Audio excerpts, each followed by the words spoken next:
I guess we don't have an intro today. Yeah, we do.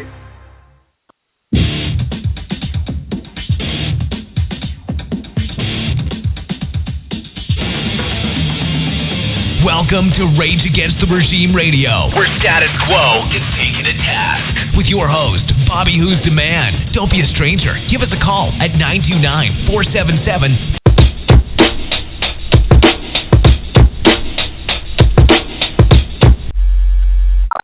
Please take all the necessary precautions to protect your Constitution while listening to this broadcast. 3, 2, 1. Coming to you live via the internet. It's time for Rage Against the Regime. Let's get ready to rumble! Finally, a show for patriots, defending the Constitution and uncovering the truth at every turn, bringing you exclusive interviews and covering the topics the mainstream media doesn't dare to touch. Call in and join the discussion at 929-477-3565. That's 929-477-3565. And now, here are your hosts, Bobby Who's the Man and Becky Williams. Rage Against the Regime. I'm the man, I'm the man, I'm the man. Yes, I am, yes, I am, yes, I am. I'm the man, I'm the man, I'm the man.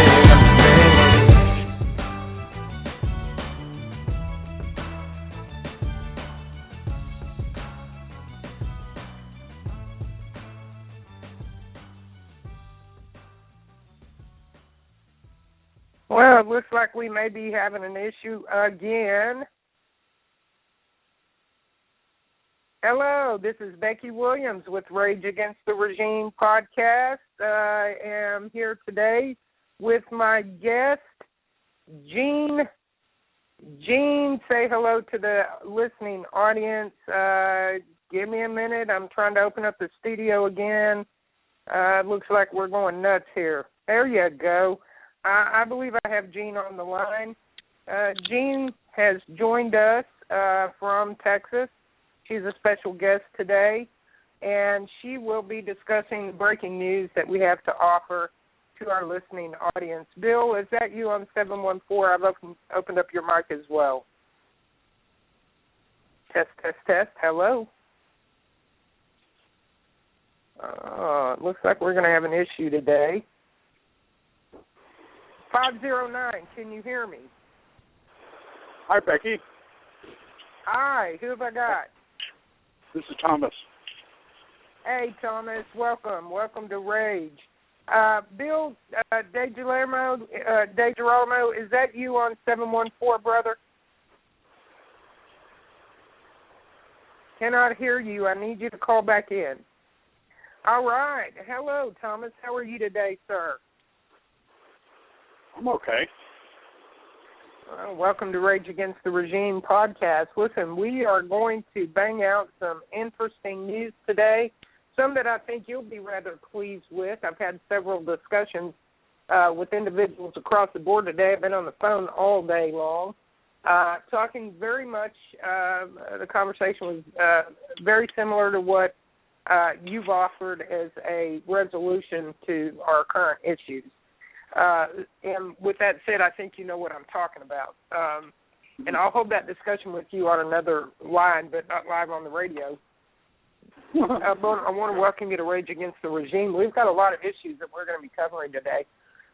One is some breaking news that Gene Smith brought to our attention on Monday before the NSA/Blog Talk Radio decided to cut our show off and screw things up for us. So we're going to take another stab at it today.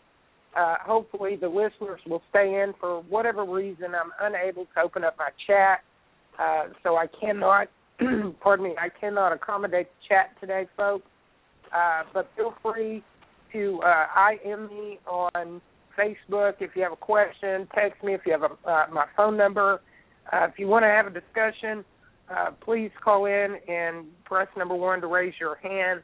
I would invite you all to bring as many people to this blog talk today, the podcast, to listen in because we have some breaking news. It's very important. It's going to explain a lot about the current situation that we're in, why nothing has been done to resolve the issues coming out of Washington. We have the answer as to why that is problematic and will not be resolved by any authority that has been given the task to remove espionage or tyranny pardon me, in the White House. So, with that said, again, welcome, Thomas. What's on your mind today, brother? Well, I'm just a little bit curious about this breaking information. Well, again, I'm waiting on Gene. Gene, if you've not called in on Skype, I need you to identify yourself on the board or text me so that I know where you are. Raise your hand up or whatever it is that you need to do to get my attention. I need to know where you are so I can open up your line. Gene is one of our researchers, Thomas, and Gene actually is very diligent about making sure that she gives us factual information, and I see that she's on the board now. I've opened up your mic, Gene. Welcome. Hi, Becky. Hi, Thomas. Hello, everybody. How are you? Hi. Jean Smith is one of our senior researchers, and she is amazing. I mean, the time and effort that she puts in, the tenacity is it's unheard of by the community across the board. I don't know anyone who's more dedicated to finding factual information and vetting it with one or two or sometimes even three more sources than the original source. But Jean came across a video that she viewed some days ago, and it pretty much explains what the hell is going on, why it's happening. And, Jean, I'm going to let you take the floor, explain to the people how you came across this information, and share with them what you discovered. Okay. I was watching a video on the EU Parliament in session, and it was several clips of different Parliament sessions, and it was all pretty sad, actually, because they were being told that it was very obvious they had no control.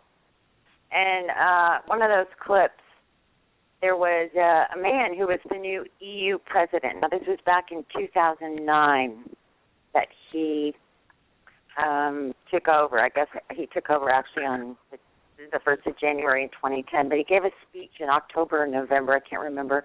But it was of 2009, and he was giving it to the EU Parliament. And it was a new position, and they were wanting to know where he came from. He was not elected. That they had no say-so in anything going on in, the EU. But anyway, what he said during that was that, 2009 was the first year for global governance. And then he went on to talk about the G20, the Copenhagen Agreement, or the meeting the G20 had in Copenhagen, and how they were now going to be managing the global planet. Now, everything that I've done and everything that I have researched, I already knew this, and I'm sure a lot of people did too. I mean, it's so blatantly obvious, but when he said it, he just said it. So obviously we are under global government. The entire world, the entire globe is under global government. It's the one world government. So, and then I did some more research and found some other videos of the same thing where he was actually repeating it, and I had to listen to it numerous times, even though I knew in my heart, and I've always known in my heart, and I've known for a long time in my heart that we were under global governance. So, he just confirmed it. So, wow. And that's the reason, we don't. All of our funds after they, the mortgage crisis, and all this banking stuff in 2008, they were prepared to go with this American Recovery and Reinvestment Act. And when I found that and started researching that, what I found was that all of our federal funding was in the hands of this non-elected board. Once Congress approves the funding, once the House and Congress approve the funding, they have no control over the money. We have no control over the money. It's in the hands of this non-elected, non-governmental board. They are the ones who are doling it out to the states. They are authorized to enter into public-private partnerships, which most of you know is part of the Agenda 21 and the takeover of all of our private property. And that was the first indication, the first real indication to me, even though I'd done a lot of other research and gone, wait a minute, it certainly looks like we are, but apparently we are. We really, really are. Wow. I've done enough research to know, following the UN Security Council and the World Bank and the CFR and all this, coming across all these documents through the U.S. government. And, all of our federal agencies are privatized. They've been entered into these public-private partnerships, right? And they've become for-profit agencies. Well, let me ask you a question, Jean. You had posted something up today that is very interesting to me, and I didn't have a whole lot of time to give to it, about governments or governors and states being corporations, part of the corporation. Can you elaborate on that for me? Somebody else did that research, which was really great, but he just confirmed what I had already done myself and all of the information that I had come across the last couple of years in my research. So he just confirmed it and just confirmed what, everything that I had come across. Let me find that article. That was really interesting. He was arrested after that, and they tried to discredit him. He was arrested for some bogus charge. After disclosing that information? Yes. Well, I suspect that they're going to try to arrest a bunch of us, so be prepared, obviously. They don't want this information to get out to the people, and that is the breaking information, folks.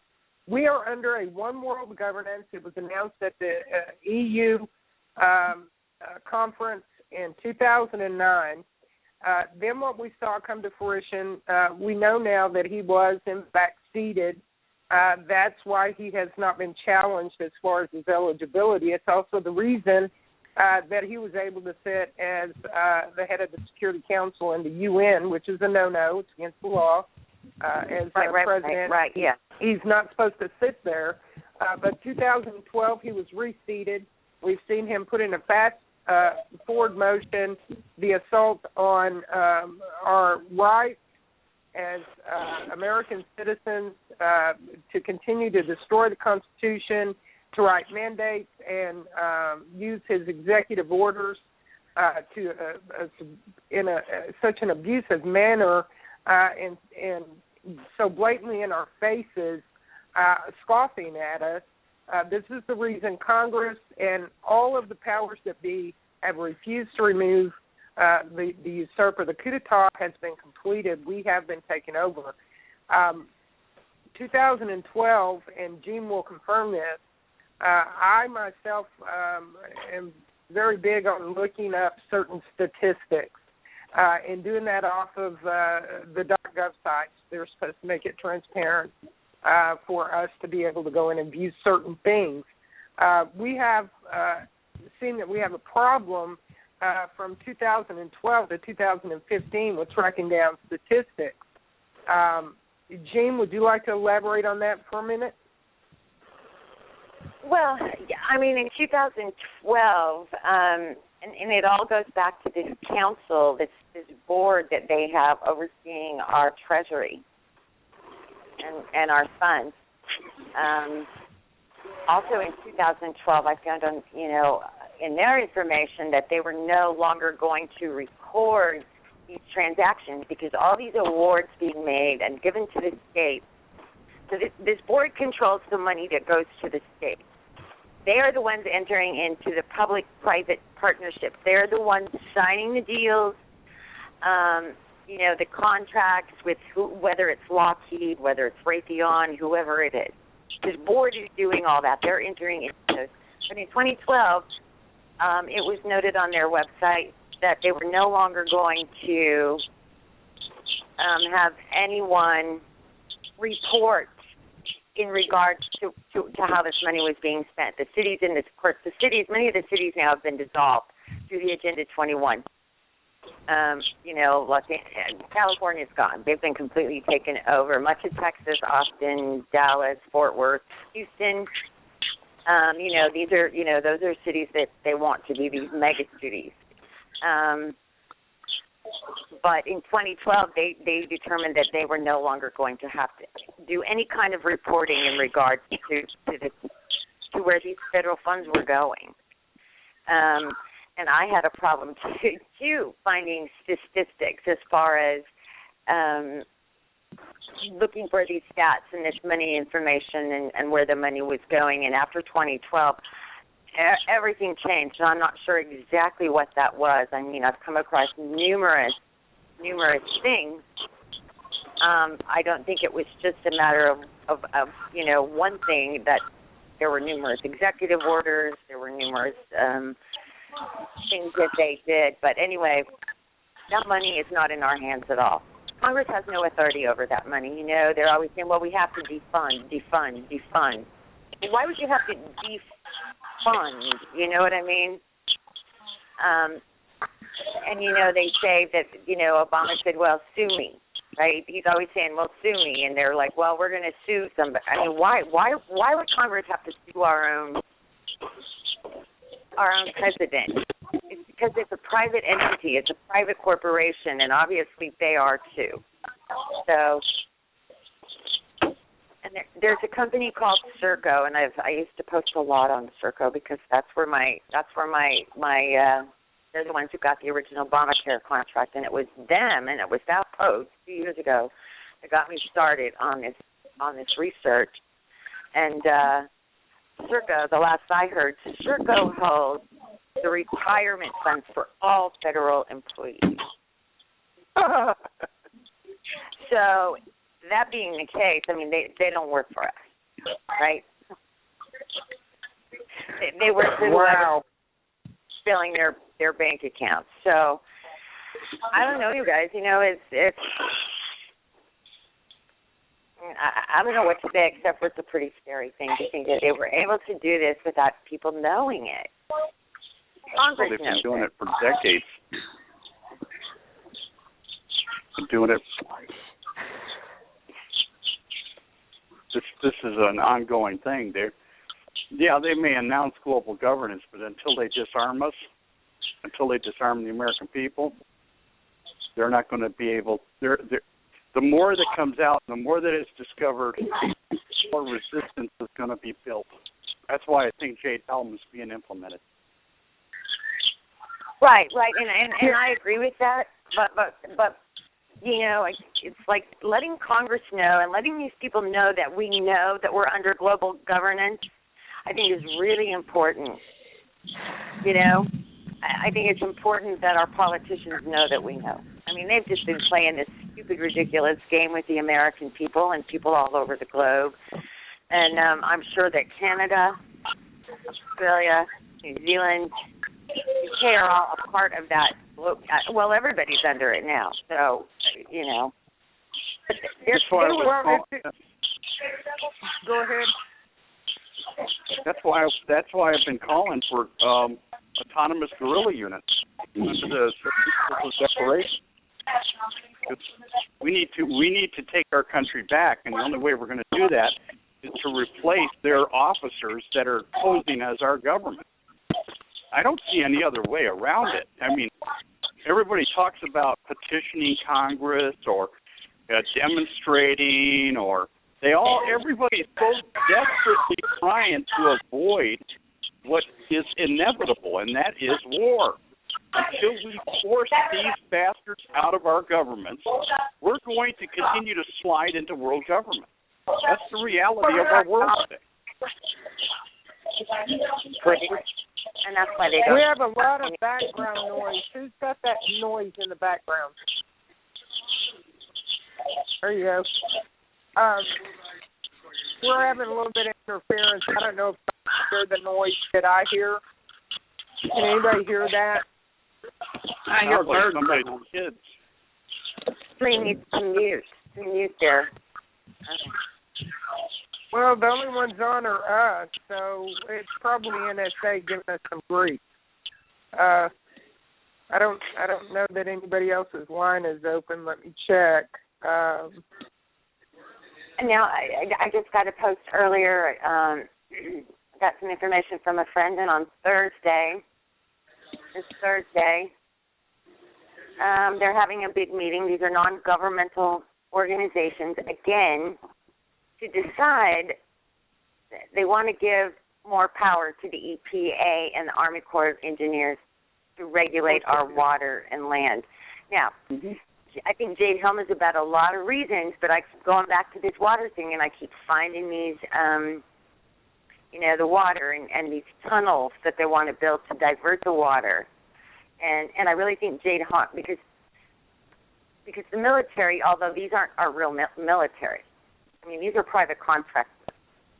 I agree. All of our military are, I think a lot of them are our soldiers. They don't know that they're working for a private contractor. They still call them the Department of Defense. But some of them, like the Thomas, whoever he was, the guy that has meetings in Big Springs, and then again, he kept calling them our troops, my troops, when in fact they weren't our troops. But he made led them to believe that, these are our military, these are your military, when in fact they're just private contractors. But they do protect the Army Corps of Engineers, and you got to understand that the Army Corps of Engineers is again, I believe it's in a public-private partnership. It doesn't belong to us anymore. None of these federal agencies do. They're all corporations. Exactly. That's what they are. They're all and corporations. They're for-profit agencies, where they trade. Yeah. They're traded on the stock market. Yeah. They're traded on the stock market as for-profit entities. Yep. Wow. I've been saying this. Wow. I've been saying this for a long time now. We're under a globalist corporate oligarchy. Right. Yes. It's all a fraud. That's what we're under. We're under. We have actually been under their control since the Lincoln administration. That's when they got control during the war precipitated by the secession of the South. Lincoln had two choices, at least in my opinion. He had two choices. He could have allowed the South to go their way because he was the president. Now, the Congress may have not liked it, the North, I'm talking about the North in this case, but Lincoln still had the executive prerogative. He commanded the Army. So he could have just simply said, okay, evidently you guys can't agree in Congress. The South wants to pull away. They voted in their legislatures the will of the people of the South and allowed it to happen. If he did that, then the remaining members of Congress in the North would have been remunerated because now they would have been reduced in numbers and changed the requirement for a quorum.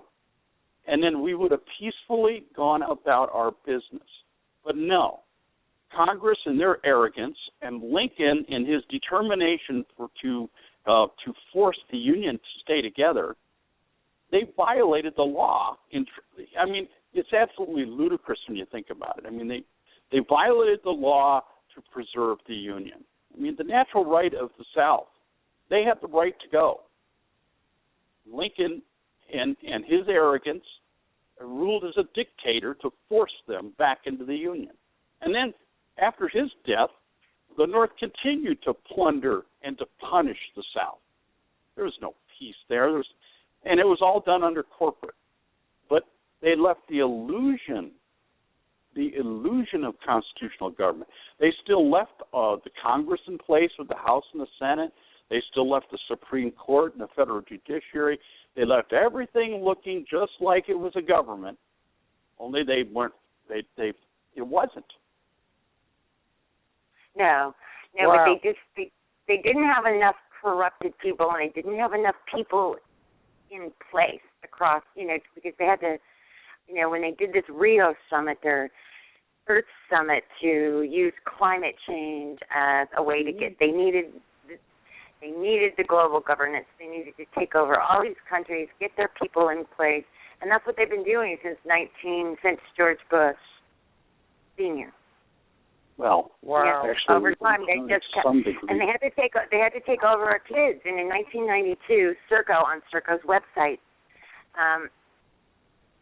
I found that they did their first studies on education, and I mean they did in-depth studies on education and how they were going to take over, the educational system, and they needed to do that. There were just certain things that they needed to do to get everything in place, and that's what they've been doing since Bush Sr., getting all their ducks in a row. Actually, Bush Sr. was working his way through that crap when he was vice president with Reagan. And, I mean, this goes back a lot further than that, I'm sure you know. But, I mean, it did go on steroids since Bush Sr. But the United Nations, they started this crap with the UN back in World War I when they tried the League of Nations. Right. And so but our Senate at that time wasn't as corrupt as it is today, and exactly. They fought it, and they lost the bid to get the Americas to join the League of Nations. And of course, that totally brought it down. So then they had to come up with another incentive. So they brought us World War II, because if you follow the money from Wall Street, guess where Hitler got all his funds? He got it from Kuhn-Loeb Company. He got it from the Rockefellers.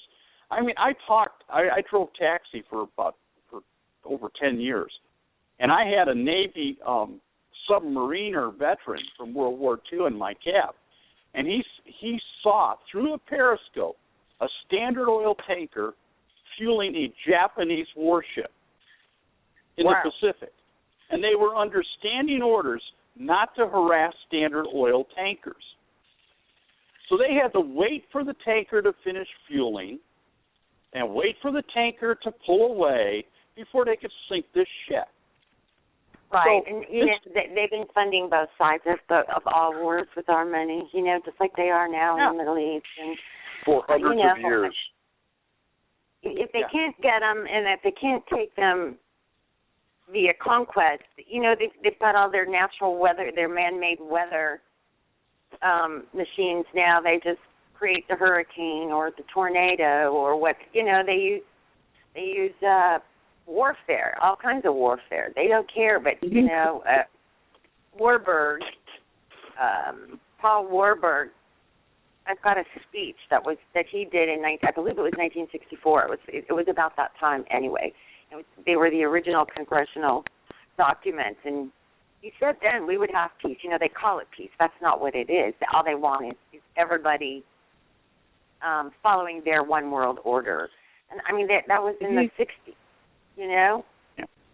Well, I propose that we are experiencing the collapse of the dollar.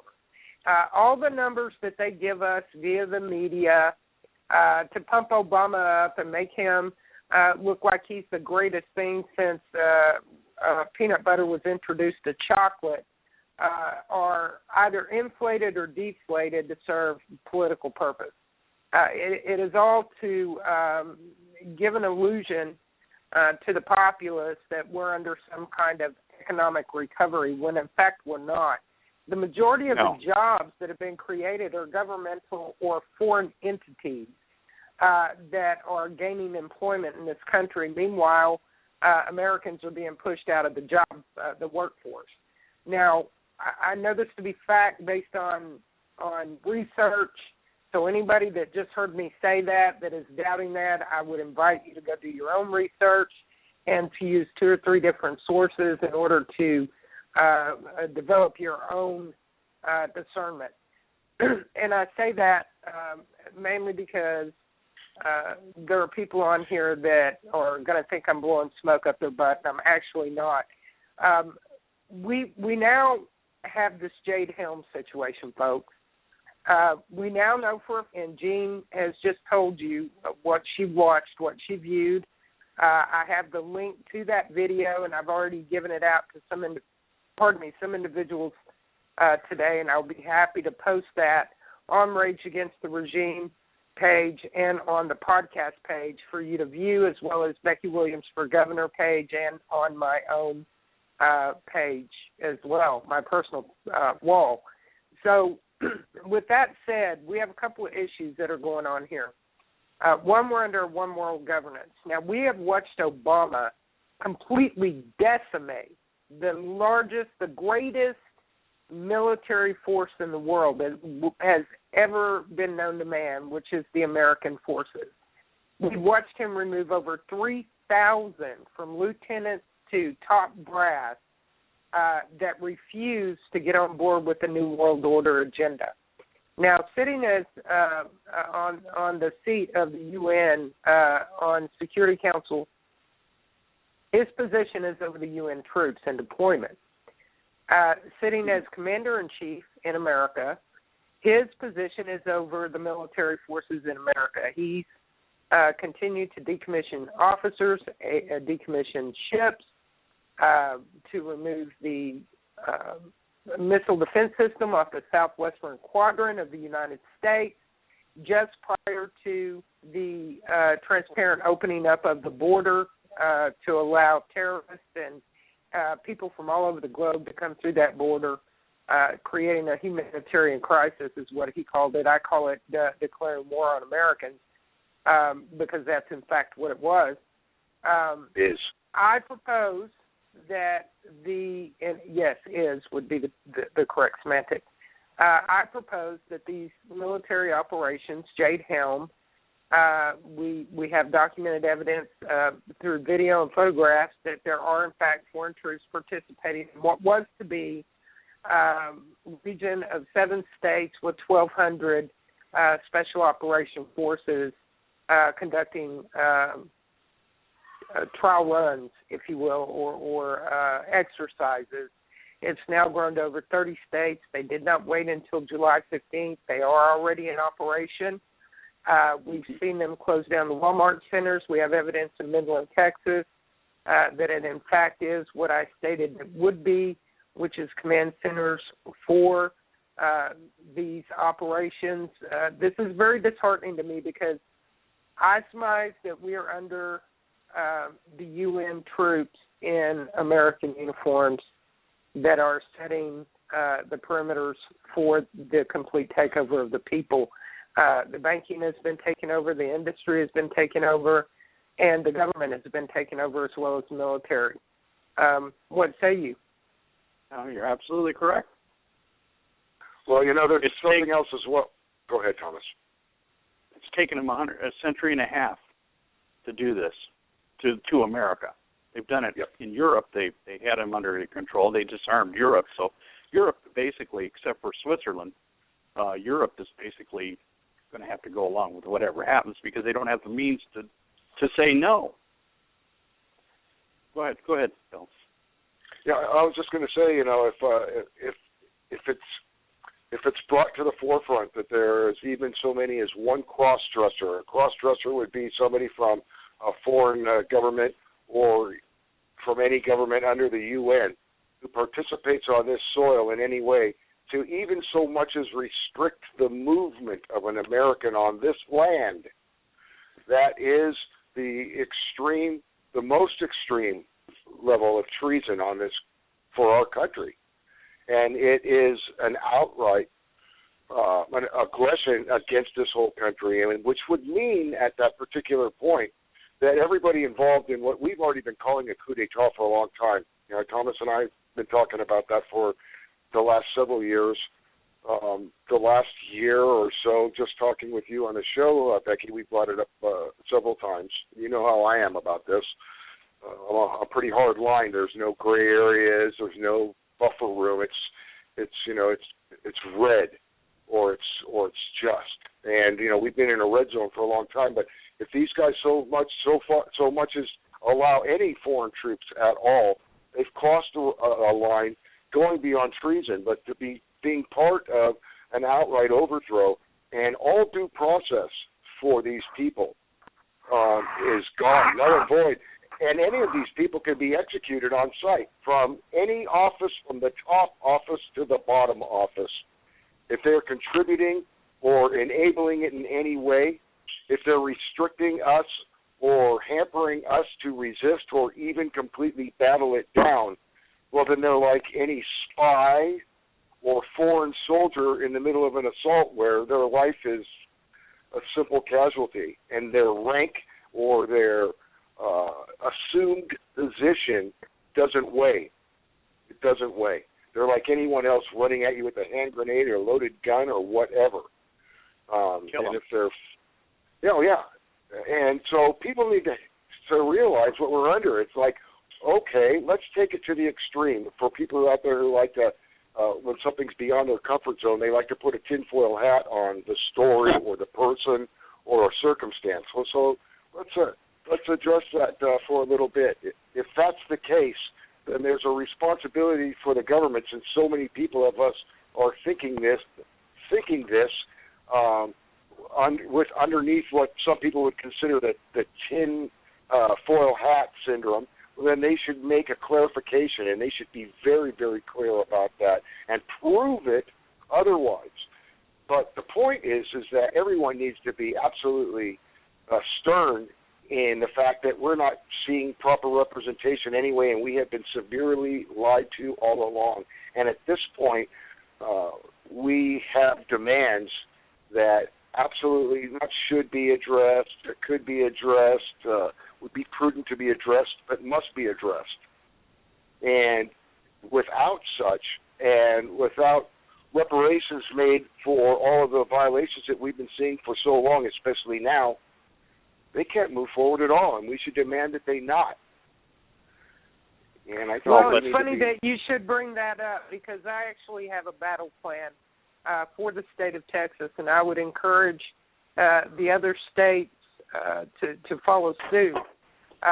We do have one last means of attempt to thwart the effort to completely take over the country. As I stated, they've taken over the government, they've taken over the industry, they've taken over the banking, they've taken over your pension funds or your Social Security funds. They've hoarded out your children and grandchildren and your prosperity to foreign entities that have come in that are actually going to be part of that foot soldier operation to annihilate the American people, and I'm talking about Islam. We have one effort that we're about to launch here in Texas, and that is to absolutely, unequivocally demand that the governor of Texas, that's you, Governor Abbott, step up to the plate and do the right thing. And the right thing is this. We demand, not a request, we demand, that means this is an order for you, sir, to remove your signature from the contract that you've agreed to with the Jade Helm operation, denounce it, rebuke it, and politely show them the door out of the way of Texas. We are not on board with the operation being done here. We are painted as a hostile environment, and that has been done with purpose, and we know exactly what it is. You see, if they take Texas, the rest of it's easy. Even the Muslims have stated that. So we're going to invite Mr. Abbott to do the right thing. We're giving him opportunity to do so. Should he fail, there will be consequences. If you can deploy our state guard to watch over and spy on the Jade operation, then certainly, sir, you can deploy that guard with the state militia to the border to seal it off and deliver us from the gates of hell that have been opened up on Texas. You can also, while you're at it, cut off all funding to the illegals that have come into this country, the IE illegals, they call them. They're foreign invaders. Cut off all of their resources and their ability to thrive and force them back into their own nation. Period.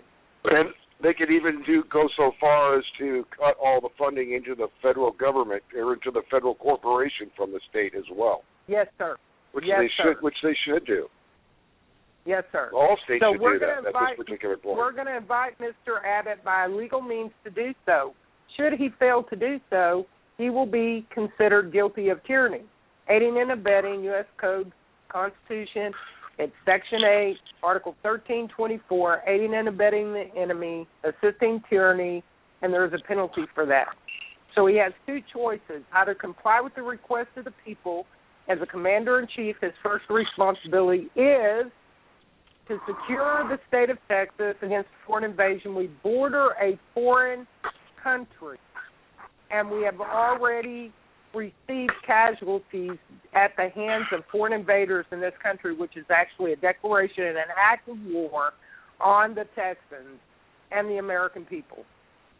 Any loss of life, assault is an act of war.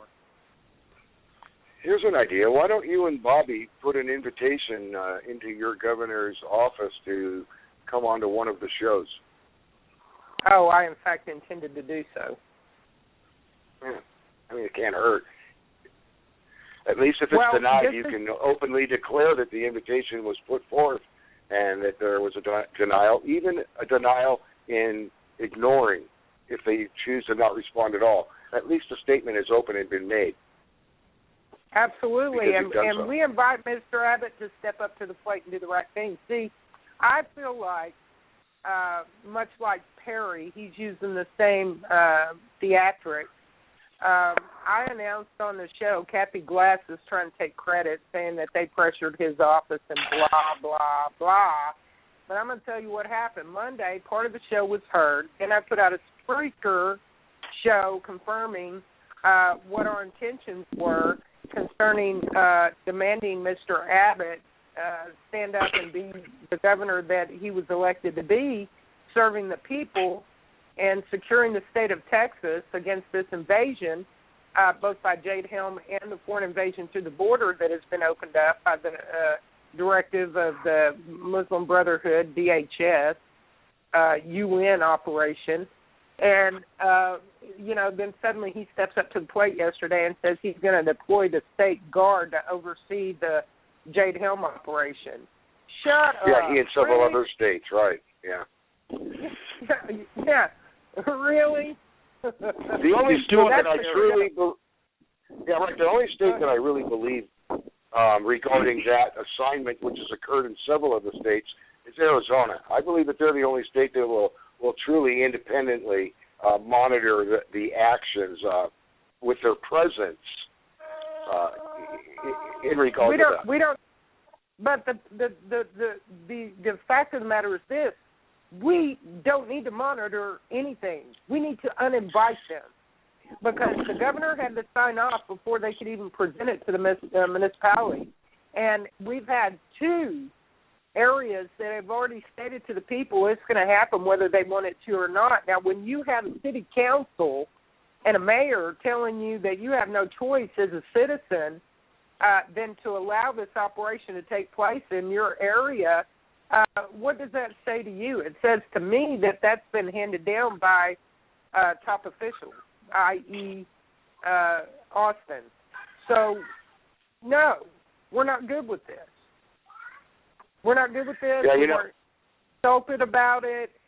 Nobody asked our opinion about it, and they're not welcome here. They need to get the hell out of here. We know what they're up to. Yeah, in California this morning, Governor Moonbeam took it on himself and to champion the infamous executive order of the executive in the District of Columbia. He took it on himself, Governor Brown did, to issue an executive order with consequence, by the way, not just regarding the water, which they're severely restricting, but they're imposing consequence, financial and otherwise, on the people for violating the new regulations regarding water consumption, but including the whole, the entire EPA agenda, their skewed elementary science crafting of what global warming is. Nobody addresses the pollution and the industry that they champion as actually being a cause for planet Earth surface crises or even our atmosphere crises. They're trying to attribute it to all of us forced users of these seriously filthy technologies that we're being forced to use and not allowing any kind of a redress or proper implementation of technologies that these giant corporation partners of theirs don't control. So, there's another act of war, but you have a governor of one of the most powerful states in the world, let alone the United States, issuing executive orders to completely be within compliance of the UN's Agenda 21, of which here in America, the primary enforcer of that is a non-elected body of the EPA and all of their force agencies that they use to make sure that people adhere to it, including BLM and forestry and all the other departments of fish and wildlife and every other such. But here we have a governor issuing executive order with ramifications and penalties. So, by the way, Bill, that BLM is a corporation. Of course, headquartered out of Costa Rica. Well, or if Puerto I'm not Rico. Mistaken. Puerto Rico. Oh, it's Puerto Rico. Rico. That's it. Puerto Rico. That's right. I stand corrected. I knew it was Puerto Rico. More than 90% of those corporations are actually through Puerto Rico. Mm-hmm. And they did that, obviously purposely, because Puerto Rico is a possession or a territory, of which all of these states are not. That makes sense. Let me ask.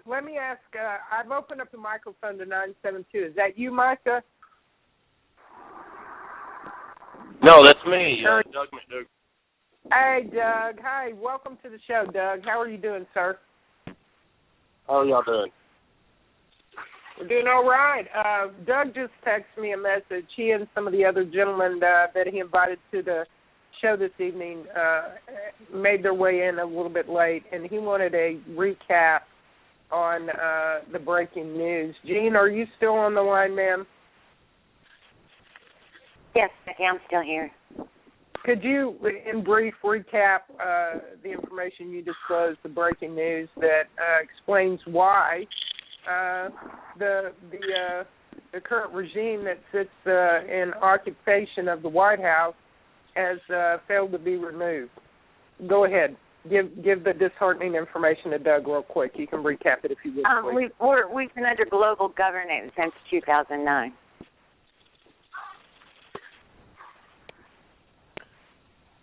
That wraps it up right there.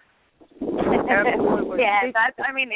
You can tell him how to get to the video, Becky, so he can see it.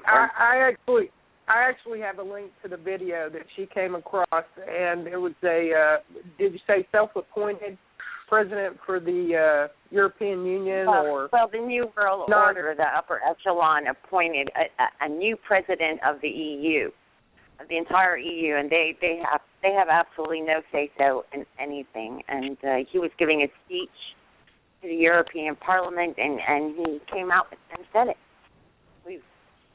That 2009 was the first year for global governance. And then he went on to talk about the G20 and the financial problems they were having, and the meeting in Copenhagen, and how they were going to manage the global planet.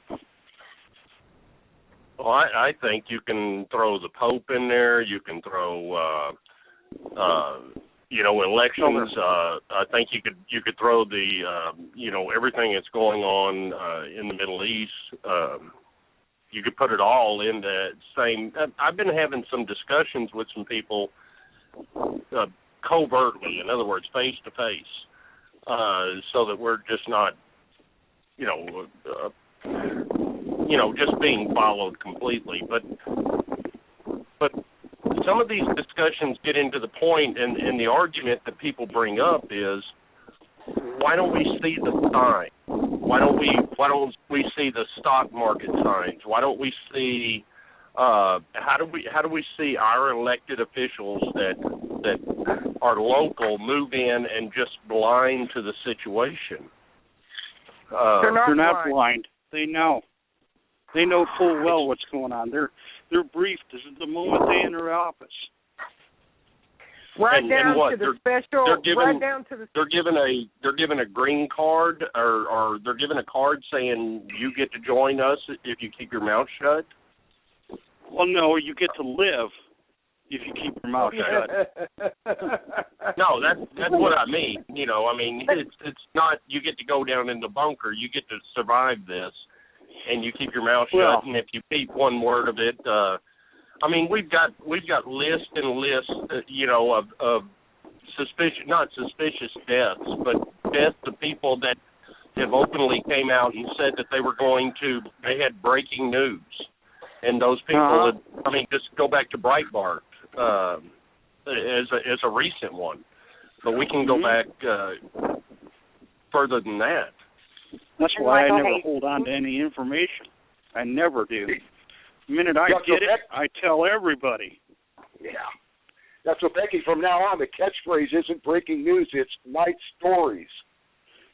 Yeah, you got to be careful about that, because if they well, see, this news is from 2009, and really, to Bill DiGirolamo and myself, it isn't really breaking news. We've known about this. The problem is that the American people refuse to believe it. And until and I had a guy this morning, which continuously frustrates me, but I keep getting these guys to say, well, you know, when they come to harm my family or to shoot me, they're going to die. Well, by the time they're doing that, they're in a strike force, and they're going to hit you with dynamic entry in the middle of the night. You ain't even going to have time to open your eyes before they cap you. So all of this bravado and bullshit is just that. It's just bravado. Yeah. I can tell you for an absolute fact that if the Special Forces are on board with Jade Helm, and if they target you, you're going to die. If you're by yourself, you have no guards, you're depending on your dogs and whatever bullshit traps you might have in your yard, you're dead. They're not going to be fooled. I've got people that literally 8 years ago moved to Honduras and took their finances, took their family, took everything there, and waited it out, and now they have actually returned, and they're like, I don't know, we're still under the belief it's going to happen. We just think that we're 100 years away from it. Yeah, well, that's not true. It actually already has happened. Yeah. It has happened. See, that's the problem, too, is that this has been going on for more than those 100 years that they think it's going to still take, and that most people just either aren't even aware of it yet or have only been finding out about this recently. But the fact is, it's been going on for quite a long time, more than 157 years. It's been going on for hundreds of years. But now here it is in America. It's been resisted. You know, people left the European continent to avoid some of that. It wasn't all about religious persecution. It was about the entire structure of it. That religion was mostly used to govern it. But they made their way here, and we had a lot of resistance for a while, but the implementation was always intended at some point, and now it's being crafted. So here we are. The thing about the global economics and our economy and all that, the people have to start realizing, and they better do it soon, is that this entire system is an illusionary control mechanism for an overthrowing force that intends the entire global control. And the point is that it's designed to create the appearance of its own collapse, to diminish people. The greatest percentage of diminishments occur during these collapses. It doesn't hurt those people who sit on the banks and sit within governments or any of the G20 members. It hurts all the populations who have allowed themselves to be subject under all of the administrations and agencies and armies that force the people to eat that cow. And okay, well, Bill, this is Bill, right? Yeah.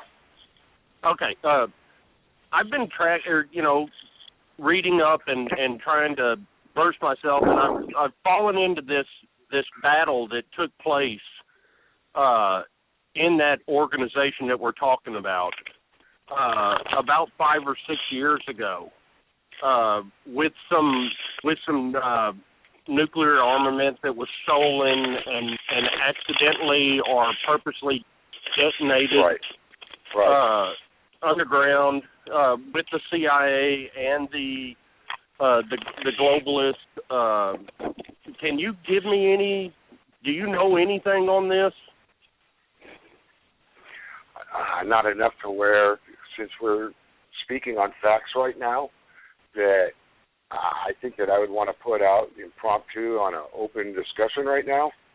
Okay. I mean, I do believe strongly that one of the most closely tied to we the people portions of our military, being the Navy, had a great deal to do with why it may not have been completely successful, but you know, what's success? How do you actually measure or limit that? But my point is that there is somebody doing something. If there was a fight that went on right after the Obama administration, you know, took control, a few years into it, and there was a struggle with some, you know, two different views of how this was going to play out, and there was a battle, and there was some. I mean, there's some.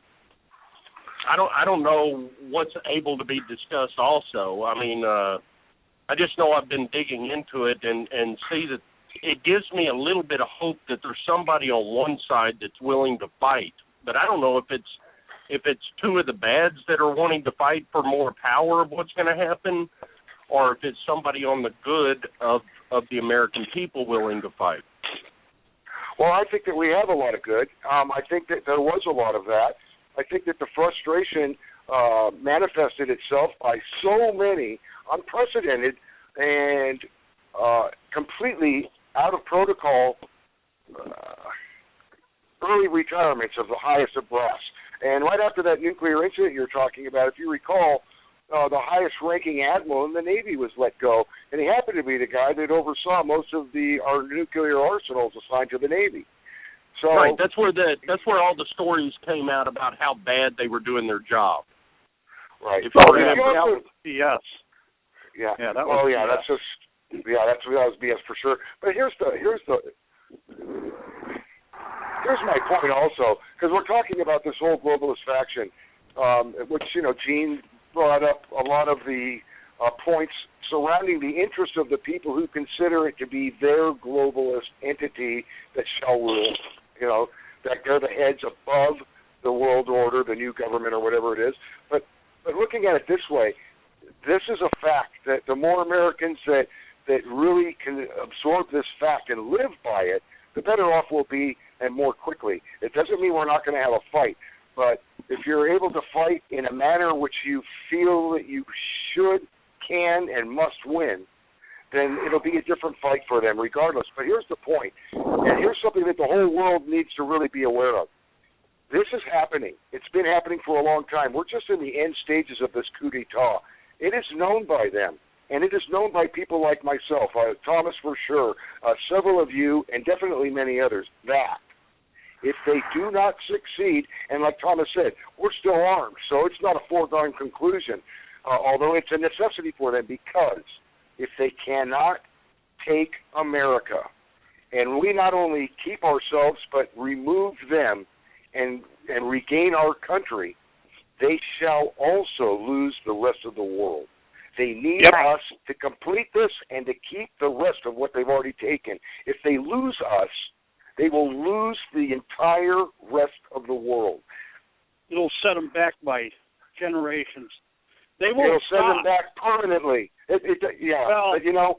Well, you know they're not going to stop. These people have been trying for world government for but it will pull the curtain back on. It will pull the curtain back on everybody. Yeah. This is a make or break for everyone. If they win, we lose permanently. Not just we, but the entire planet. If they lose, we set them back. At least, I don't consider defeating them, because I believe that the power that is driving this engine of world government is spiritual. It's Lucifer himself, and he never stops. Well, that's fine. I think it'll continue, but I think we'll set them back. Hell. We'll set them back by centuries. But see, I don't think that in the past, though, and that's what we learn our lessons presently, which you're speaking of, is that in the past they have never been entirely punished or absolved. They have not been eliminated to their root, or at least burned to their root for what they've inflicted upon the world since the beginning. And I think at this particular point, we'll have enough resolve in a modern day to make them, not to stop them here and go, yay, we stopped them, but to go after them entirely, and we'll set them back more than decades. We will make them squander as cavemen, hoping to once again find their place in a world that will have accelerated and moved so far beyond to what they tried to hold us to that they may never even be able to get back in step again. Because people won't consider the value of money at some point. Our humanity will be too great to limit ourselves to something so foolish as money. I mean, if you think about it, Mother Nature, and I've said this before in different shows, Mother Nature has never required that somebody create or agree that something is valuable while Mother Nature's watching and says, well, if this person will give this valued thing to somebody else, we'll create natural resources. It's not how it works. Everything necessary is here. And resources are squandered because there's a value put on them. So the more resources you squander, the more you charge in some fake value that's created by who? See, that's all stuff that we need to discuss after we throw these bastards out of our guns. That's right. But that's what will happen after we do. But the priority right now is to implement the removal of these people from our government. And I wrote a plan of action that starts at City Hall, not marching down to the District of Columbia at the expense of, $2,000 plus all the other expenses that ingratiate the district, but our own hometown. Because Agenda 21 is being enacted in your town hall. Amen. It's not being enacted in the District of Columbia. It's in your city council. It's in your county commissioners. Those are the people that are given their power to ICLEA. So we need to remove those traitors, those bastards from our own governments, throw out all, basically what I'd like to see is that everything that's been done under the corporation since 1861 is gone. Gone, period, gone. All of it, every single page. Because it was all done by fraud. It wasn't done by government. It was done by a corporation. It isn't valid law. But you know the only way that's going to take place is under force. Well, there we have it. That's why I also call for, right now, because we have no constitutional command structure. We have none. It's all corporate. So that's why I'm calling for Americans, individuals in each locale, form 5, maybe 6-man squads of fire teams of guerrilla warfare, and start taking the fight to these bastards. We have to start fighting. We have to stand up and start not petitioning these little bastards. We need to start going into town hall armed. And when they try to disarm us, we need to stop them. We have a right, a natural right to defend ourselves. And right now we're under attack. And we're under attack by a paper blizzard. You're never going to see the first shot. They're doing all this shit behind our backs in file cabinets and computer screens. So all these people are waiting around for the goon squad to come and start fire that first shot. I had a guy this morning. It's so frustrating. No, hey man, I live it every day. He's waiting for a tweet. He's waiting for a tweet to tell him that some guy, while he's being raided, right? He's being attacked. He's going to get on his cell phone and send a tweet that, oh no, I'm being attacked. And then he says, this tweet will just go viral and everybody will arm and the whole country will, and I'm like, how idiotic can you possibly be? the first thing they do before they cut communication or before they attack you is they cut your communications. Yes. You may hit your cell phone. You might get to your computer keyboard, but it ain't going nowhere. That's why I even have a chance to do that. Yeah. You know, you talked about your guerrilla teams and stuff, and that's why I've always kind of liked that the whether you're a member of Oath Keepers or not, they do have something that's part of them and separate from them. It's the community preparedness teams. You talked about 5 or 6 man, which is the fire portion of the community preparedness teams, but they also assign 2 communications and 2 medical people to each team. Even if there's somebody who's not a doctor or a nurse, but they acquire training so that they can field apply it to people in the case of any kind of an emergency or injury, disaster, of whatever sort. But the point is that you have so many of these teams, and they use several different forms of communication and bands of radio. The point is, though, is that there's enough of them that there's always another team close enough by to where whatever's happening at one point, at least the neighboring team will be aware of it as well. And the communication goes out to all teams in an area. And those teams are also connected to militia and whole organizations. And, you know, you've been talking for a long time, Thomas, about everybody being armed all the time, which is, you know, something that some of us have been pushing for decades now, which is always the way it always should be. But the point is that having that type of an environment for these people to walk into means that there's no part of the walk that they're not already in that environment. It's not like, well, here's our base. This is where our militia is. This is where our group is. Well, yeah, but every inch of the land from here in the West Coast on the beach to some beach off of the end of Long Island somewhere, every inch of that land is that same turf that they have to walk through. And that can actually happen pretty quickly. And it needs it can happen. I mean, if the word got out and everybody did it, it'd be done overnight. Awesome. Everybody would start showing up to work. Everybody would start showing up to work with a sidearm, and when their boss raises hell about it, and if most of the people are doing it, their boss is going to go, well, shit, what do? Fire my whole damn crew? Right. And they have to start standing up. Right, and then it's like with Jade Helm, as soon as you have these people implementing their stuff and all of these concerns, like what Becky had, and a rightful concern at that maybe some of these governors aren't quite as sincere. They're not committing any resources to stop a problem or an overaction, but just appease with some lip service. The point is that if all of the people were in that particular type of a position during Jade Helm, and these guys thought they were going to get an upper hand by blocking roadways off and restricting people, suddenly, from every other direction, it's they themselves who were then bottled in with no incoming or outgoing traffic, because all roads are controlled by all people, or enough people amongst all the people that there's just very little they can do about it, except to go into a full suicide melt. And we just know that that's not going to happen. No. If Americans arm themselves... You know, I've been preaching a show of action in numbers, not violence, forever. You know that. I'm doing everything that I can to find resolution before revolution, and they're trying to back us into a corner to come out in a violent manner. Just like when I stated we're going to put a demand on our own state governor to do his diligence, his duty to the people as an elected official.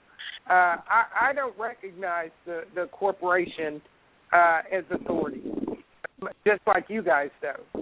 And if he's a part of that, and if he is a part of that corporation, we'll soon find out. If he is, he will believe he is above the consequences for tyranny. He'll believe that, and he'll try to stand boldly before us and deny us the request, not the request, but the demand to secure the border, to cut off all aid to the foreign invaders that are here, and to invite Jade Helm to get the hell out of Texas.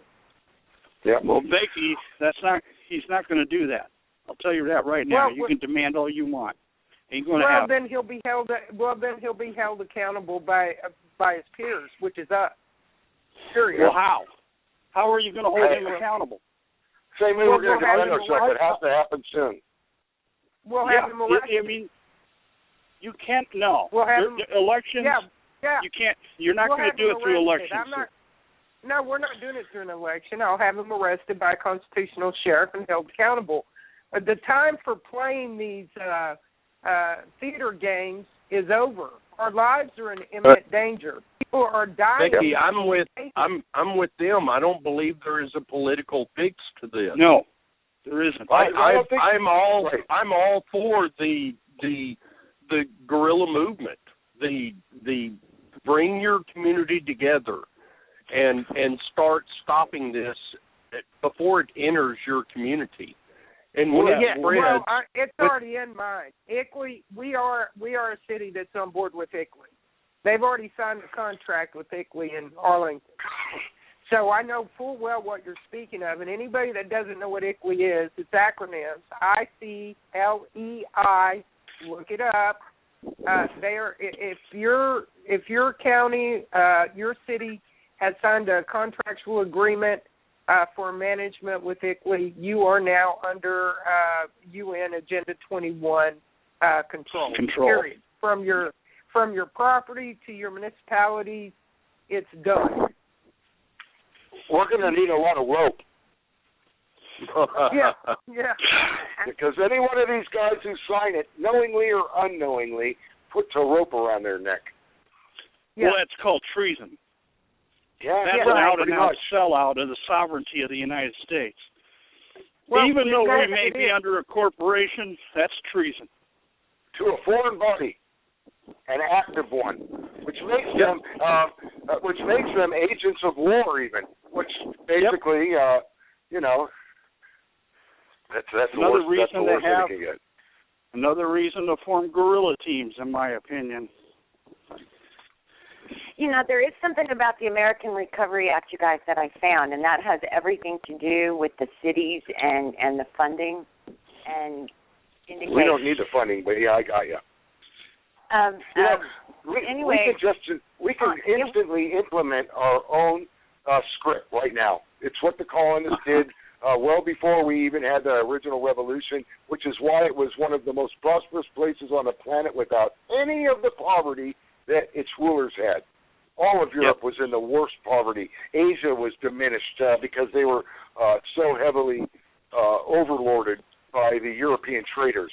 But in America, they made their own coin because the crown didn't give them enough to operate, so they just said, hey, we're going to make our own, and this is good between us.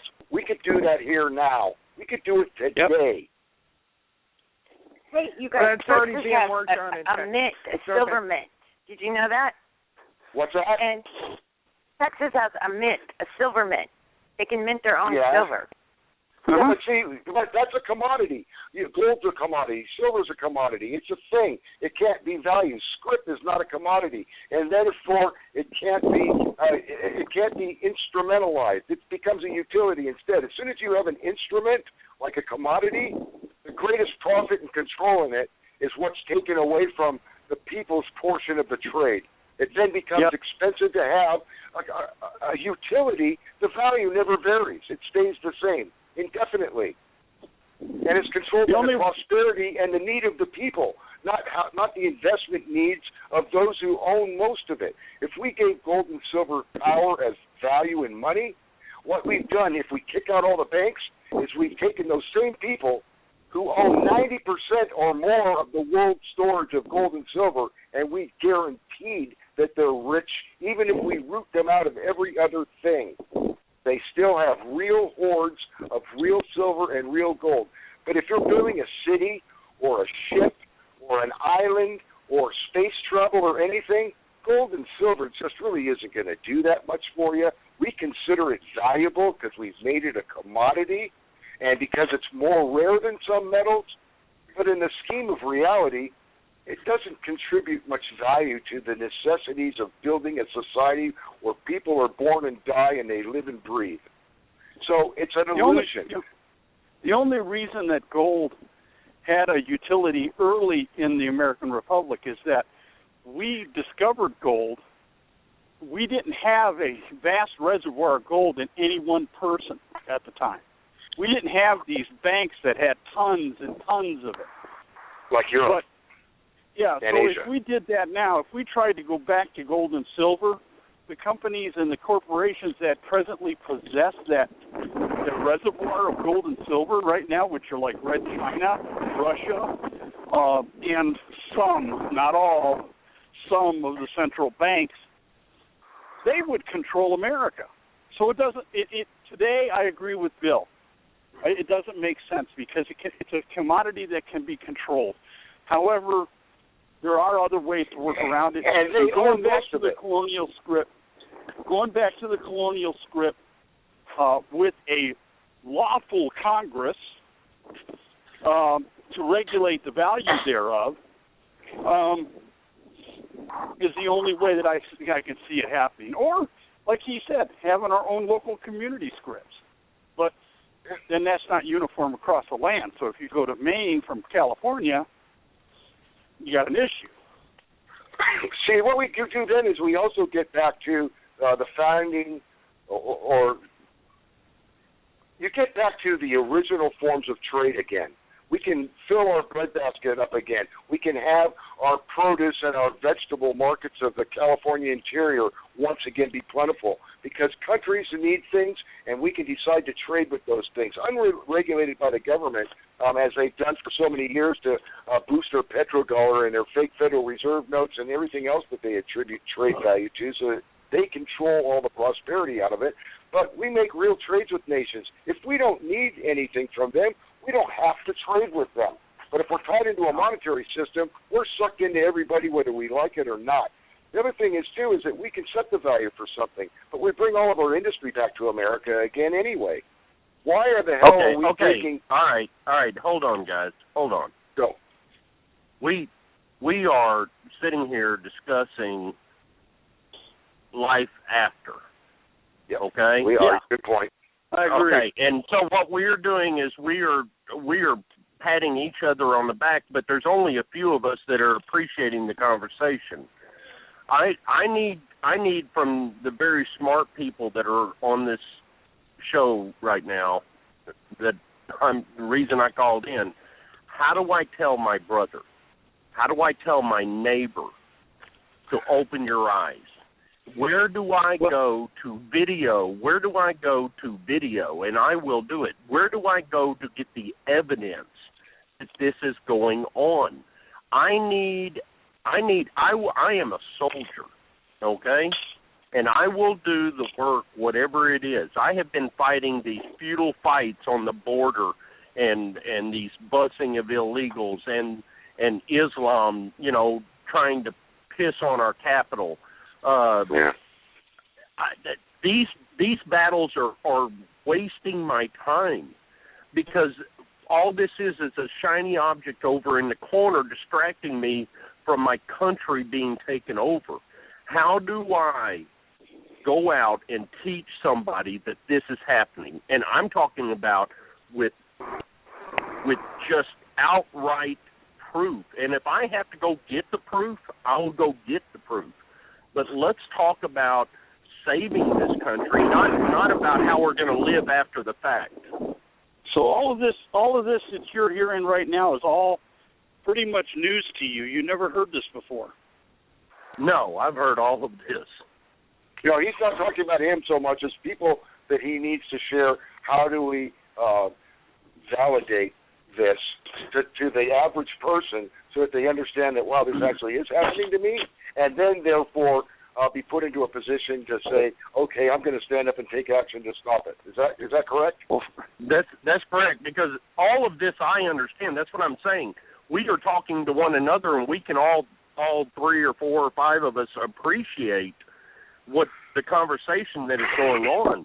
But how do we convince the average person that thinks something might be going on but is not sure? How do we go out there and say, listen, this is happening? How do I grab somebody by the shirt collar that I love and care about and explain to them that this is going on? This is my struggle every day, and I discuss this every day with the public.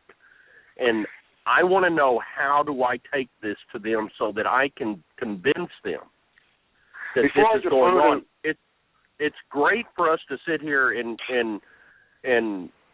share our ideas of how we're going to and our theories. But I want to video. Where you're coming I from. want to videotape this. I want to prove to somebody that this is happening. Well, I've been doing this for 40 years.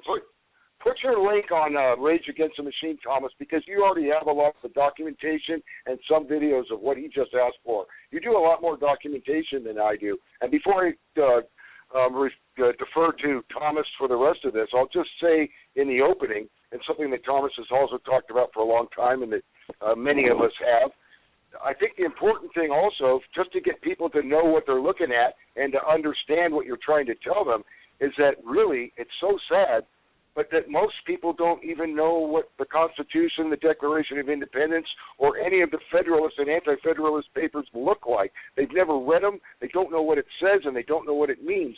I think that it's important that people at least pick up a copy.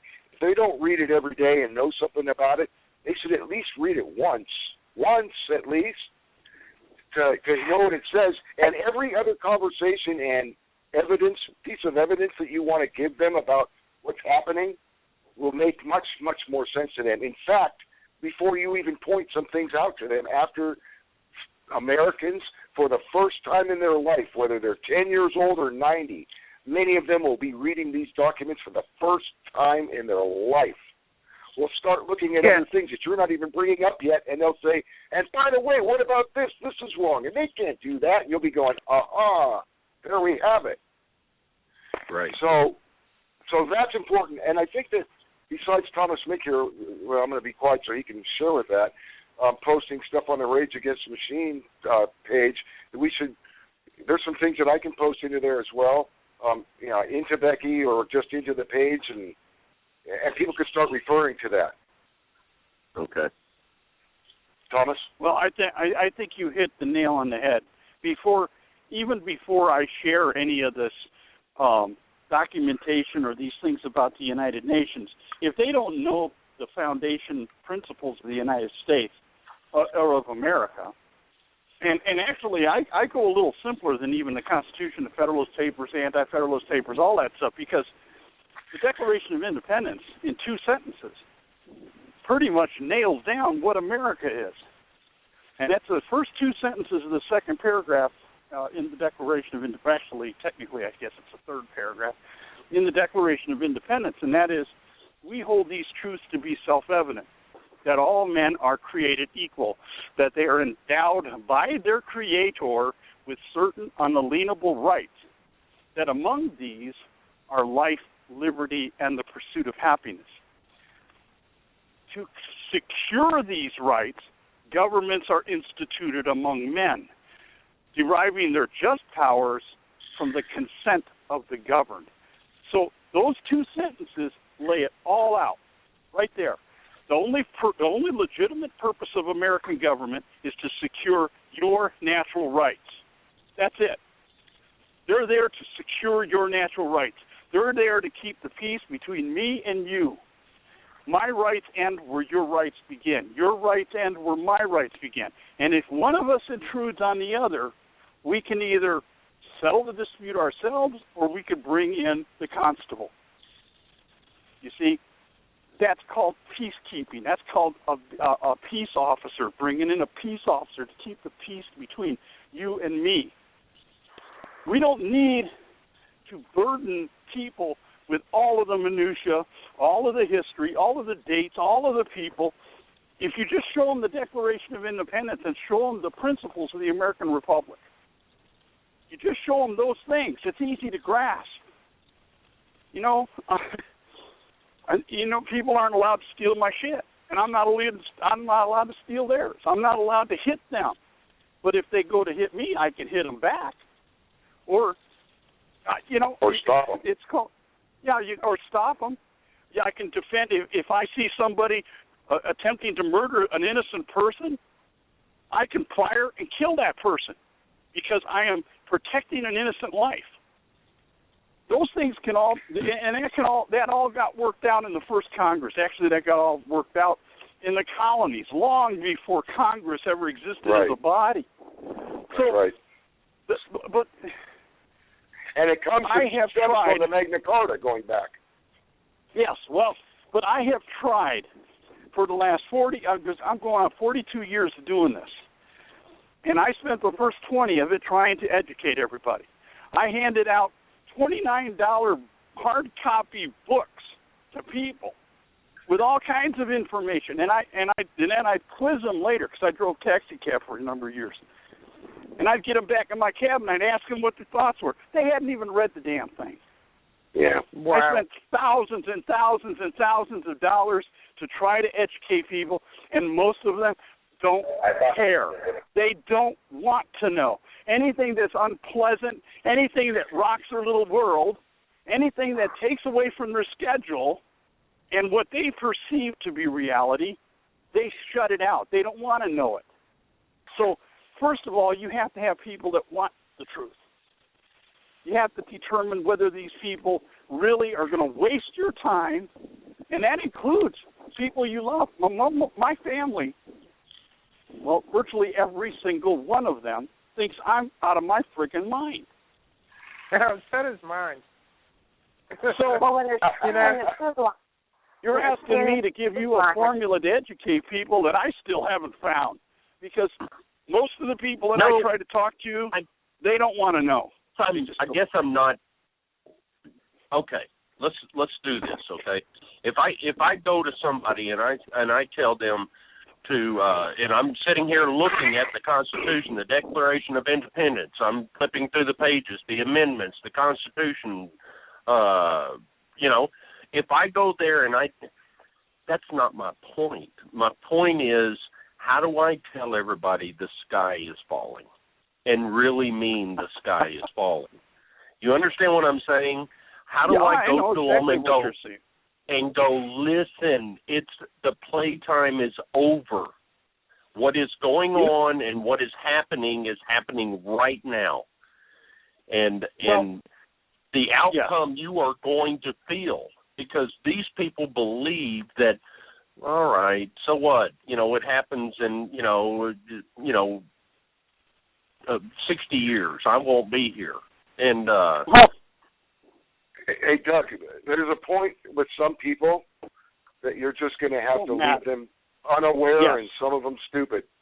And you're going to have to start picking the people that are willing to pick something up and read it before they have a conversation. I don't mean like you're giving classes out and you're going through like a week process. Or if they don't understand injustice from your initial conversation, you might just have to let them take responsibility for caring enough to look into something. Right. It's sad, and I've kind of defeating as hell, isn't it? What's that? It's defeating as hell, because I go and I. I know yours. I haven't been in this fight 40 years. Hold on, guys. Hold on.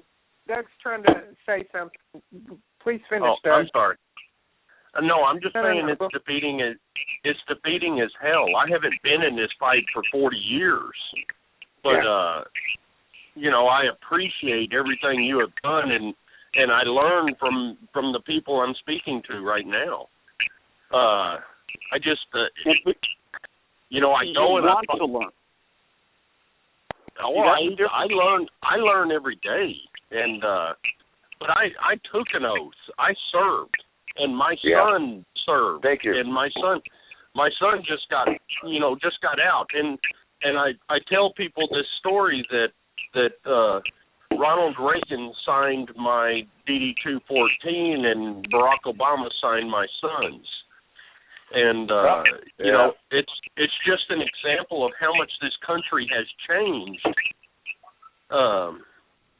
And I grew up in a farming family. I'm not necessarily a Ronald Reagan fan.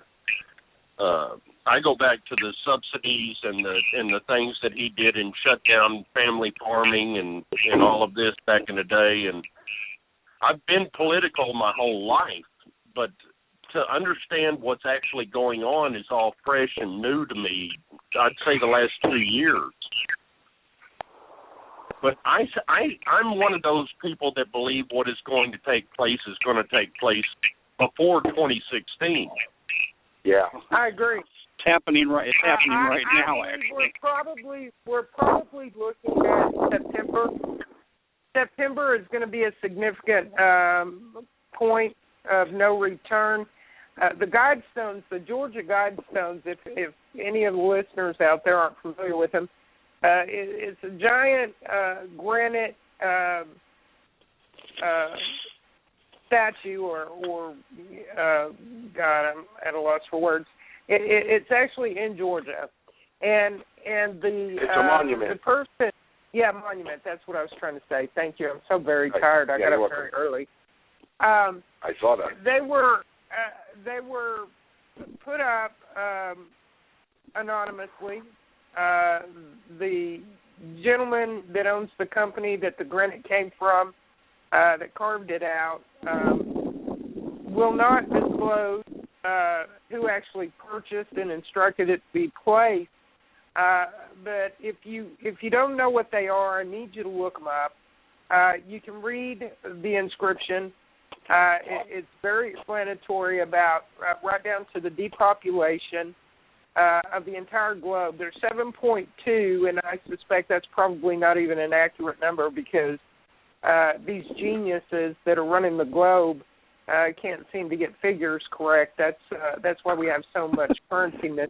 I'm being sarcastic at this point. Yeah, I'm being sarcastic at this point. But what we saw that was very significant in the last year is that there was an addition to the Georgia Guidestones, and it was placed on the corner, and it simply reads 2014.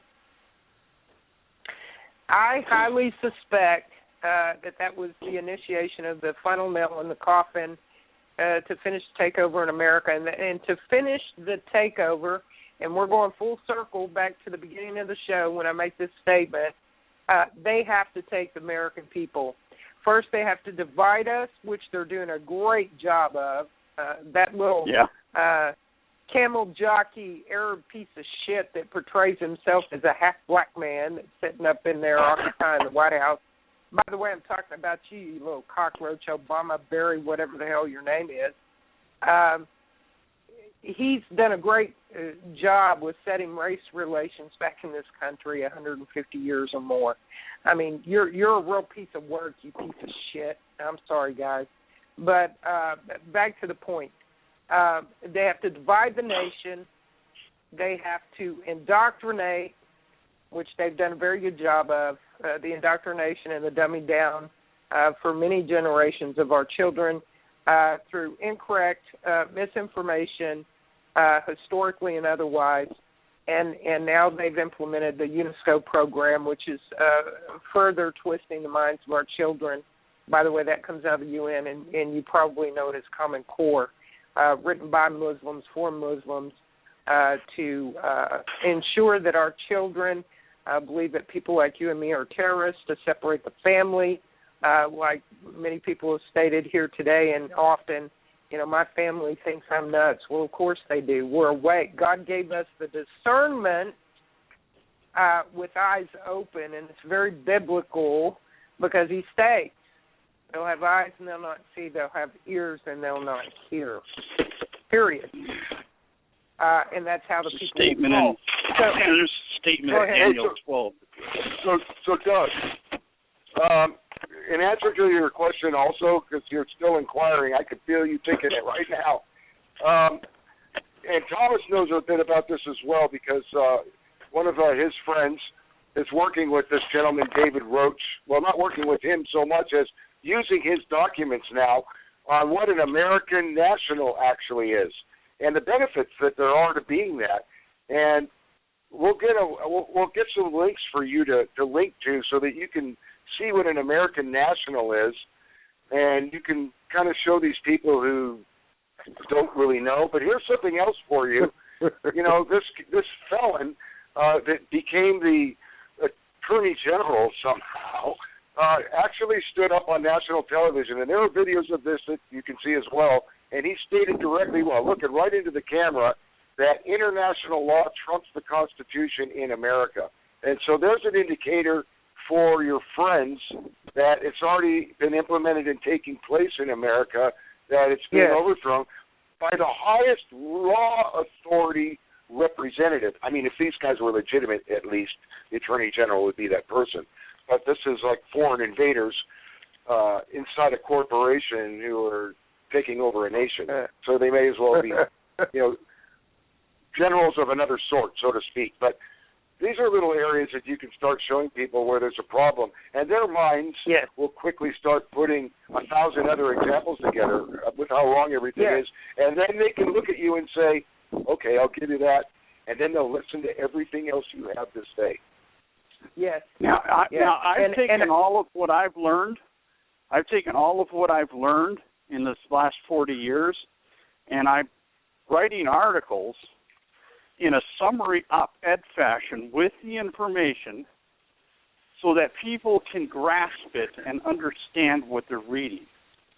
I have learned my lessons about communicating this information, and the one thing that always turned people off was when you started loading them down with all the proofs, all the dates, and all of the names, and all. You basically overload their brain. We're in a soundbite society. And so what I've done is I've taken, in my articles, I take a concept or an action. For instance, today, what did I write on? I'm getting tired too. Anyway, I wrote an article this morning, but I've been writing increasingly vociferous articles calling for armed resistance against the overthrow of this republic. Now, this is kind of late because I also learned that this overthrow started 154 years ago when Lincoln set the Constitution aside. Yeah, he got murdered. Of work, huh? Yeah, he got murdered before, if he was ever going to rescind what he didn't get the opportunity. And the bankers who got control certainly didn't do it themselves. So we've been under a non-constitutional government now for 154 years. Now, I could go into all the minute details of why that is.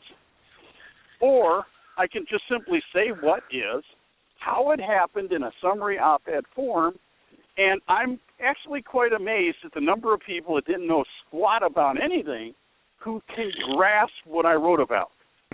And I do that about all kinds of subjects, but mostly this stuff. Thomas, what is one of the greatest memorials that this corporation seated for the dictator, the first dictator of America? It's the Lincoln Memorial. Oh yeah. Posed in his throne chair. I mean, it speaks volumes. We've always visualized it as a great man who was fighting to abolish slavery. That is a crock of crap. He used that as an excuse for the battle that ensued, which was nothing more than the South being tired of being bullied by the North over taxation. The very thing that we suffered the revolution for. I have read some on this. This is the whole war started over states' rights. Yeah, and, he actually broke the contract. And what happened? His wife is the one that's interjected that you will never win this war over states' rights, and his wife is the one that told him that you need to make this about race and slavery. And if you'll take this on slavery, you will get the support of the American people. So they made a decision. The whole guise of the history of the war was misled. The war was all about states' rights, and it's what we're fighting over today, the same thing. But the actual event of slavery just overwhelmed it, and that's what the war turned into, the story of that. Yeah, see, basically the mercantile North was penalizing the agrarian South, who depended, their economy was based on cotton and tobacco. Mm-hmm. And their primary markets were France and England. Their markets were abroad, where they sold their cotton and their tobacco. They didn't sell it all to the North. And the North, the merchants in the North, wanted to trade with the southern states for that cotton and tobacco, but on their terms. In other words, we're going to, because Hamilton's 42% tariff was penalizing the South, while the North and the mercantiles in the North were producing domestically, they didn't have to deal with the tariffs. The South wanted an adjustment, and they never got it. And so this battle raged, and they never had the numbers to get anything passed. And so they just came to the point where, hey, we can't deal with this. I mean, you guys are hurting us. You're killing us. You won't work with us. You're trying to compel us to concede to your demand, and you're not giving us anything in return.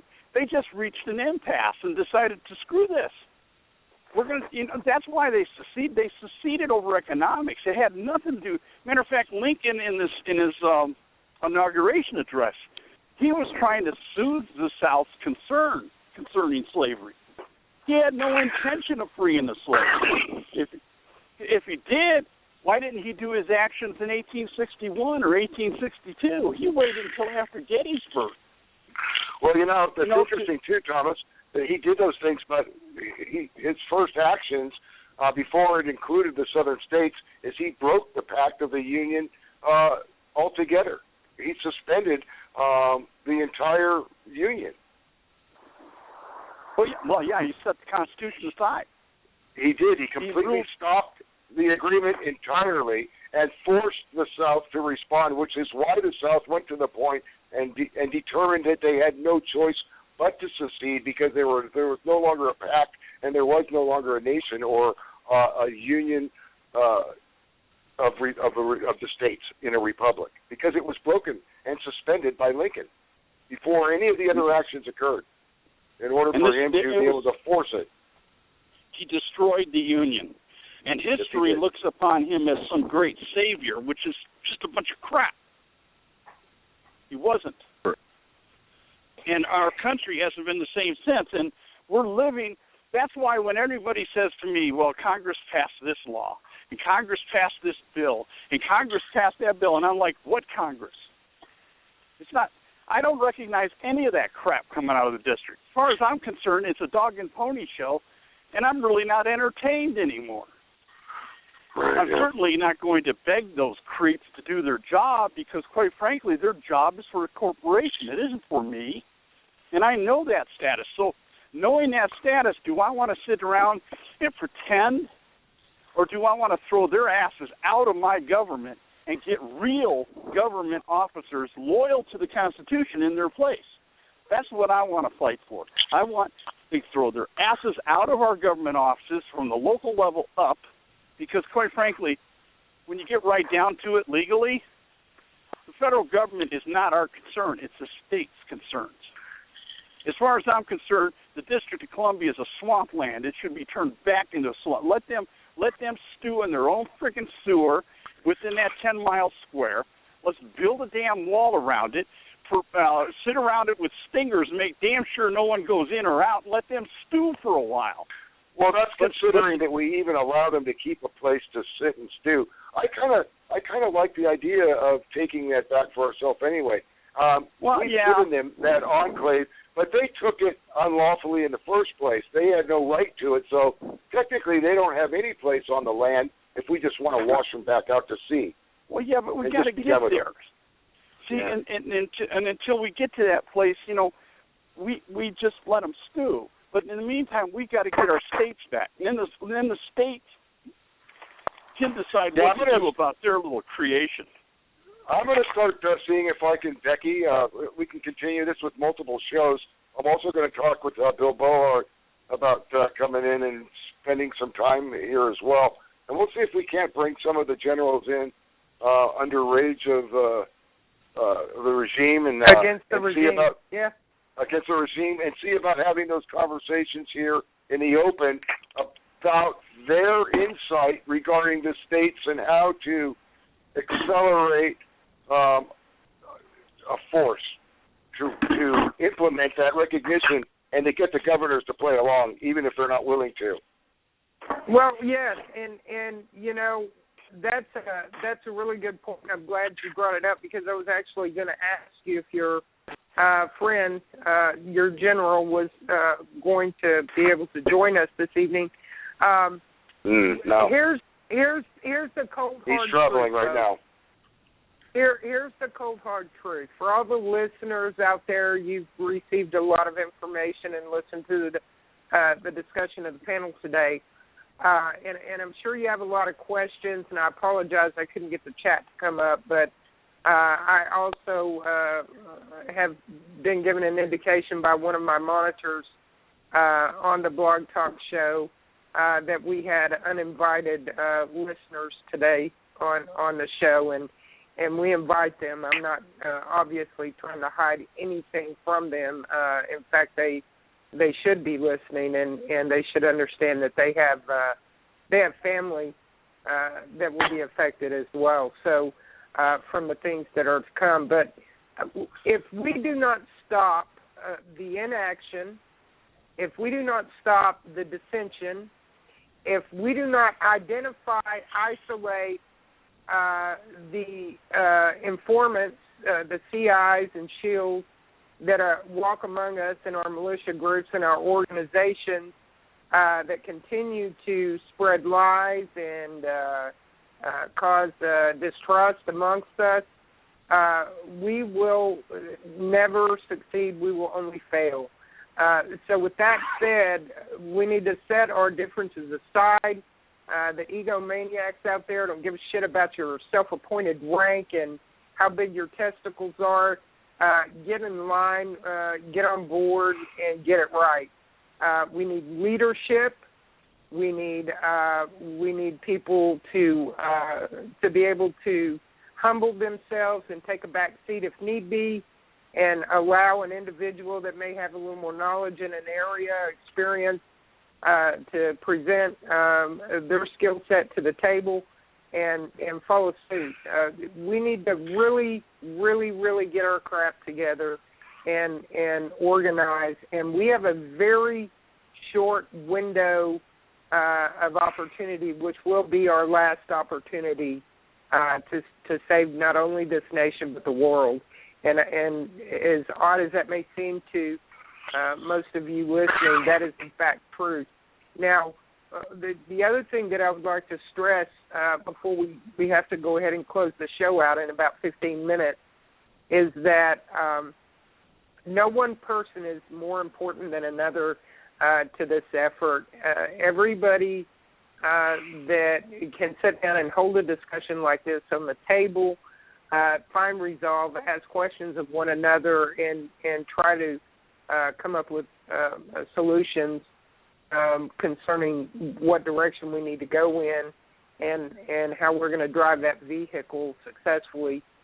You're all invited to participate in that. So next time we come on the show, I'll try to have the chat up and running for you guys to have those discussions and raise your hands and ask questions of the panel, and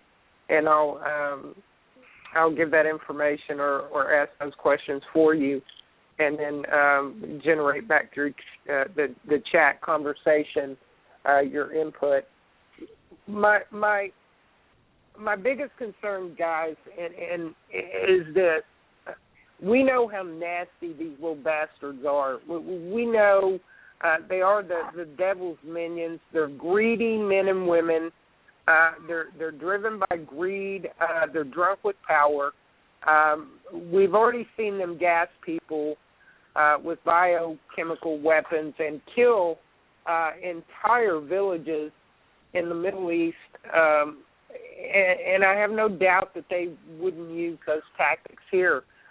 Is this something you guys have considered when you're mentioning your guerrilla warfare and the things that you're speaking? And not just to use those weapons, but to blame it upon somebody that simply won't initiate into a war that they want them to be fighting in. So they'll do that. They'll release these chemical weapons. They'll blame a particular country for it so that they're going to have to fight a battle whether they want to or not. You know, it serves that all these weapons in Benghazi would have a nice place to go into Syria and other places because they made damn sure of it. So they put all their weapons in there. They put them on a gigantic barges and large cargo vessels, and they ship them over there so that they can have their damn war. Well, and that's the way I look at it. Doug, I think you mentioned the missing uranium or radiation or whatever it was out of Mexico. Was that you that mentioned that? Well, no, it was 7 nuclear warheads that out of Texas. Okay. Yeah, that went missing. And but these were all detonated. They were recorded on the the people that test for or watch for earthquakes. They were recorded back in the day. Yes, they were recorded, and it was a battle that went on. It was the movement of them through these passages, these tunnels, this underground, area, and these were caught up in the battle, the movement or the theft or the attempted theft of these, and the battle ensued. It ended up being to the point where they were detonated, not in the form of. You got to understand. I was EOD when I was in the military, which is my job was explosives. Period. I know composition B. I know it 25 years ago, but but the you were in disposal? All of I was in disposal. Yes. Yeah. Okay. And I didn't have a fear for death.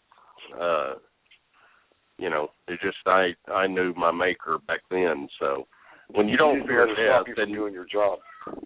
Right, you're good at that job when you don't fear dying. So. So they detonated them, is what you're saying? They disposed of them. Well, they detonated them during the battle. Okay. And but for a nuclear explosion to go off doesn't mean it goes off properly. Okay. The detonation that went off erupted the explosion, but not like the explosion was necessarily. And you got to understand, there's tactical nuclear weapons that aren't. When you get nuclear without initiating fusion, is what you're saying. Yes. Right, and you got tactical nuclear weapons out there that aren't the same. We're not talking Hiroshima or nothing like this. We have small tactical nuclear weapons that you wouldn't even be able to tell it was nuclear without the right equipment.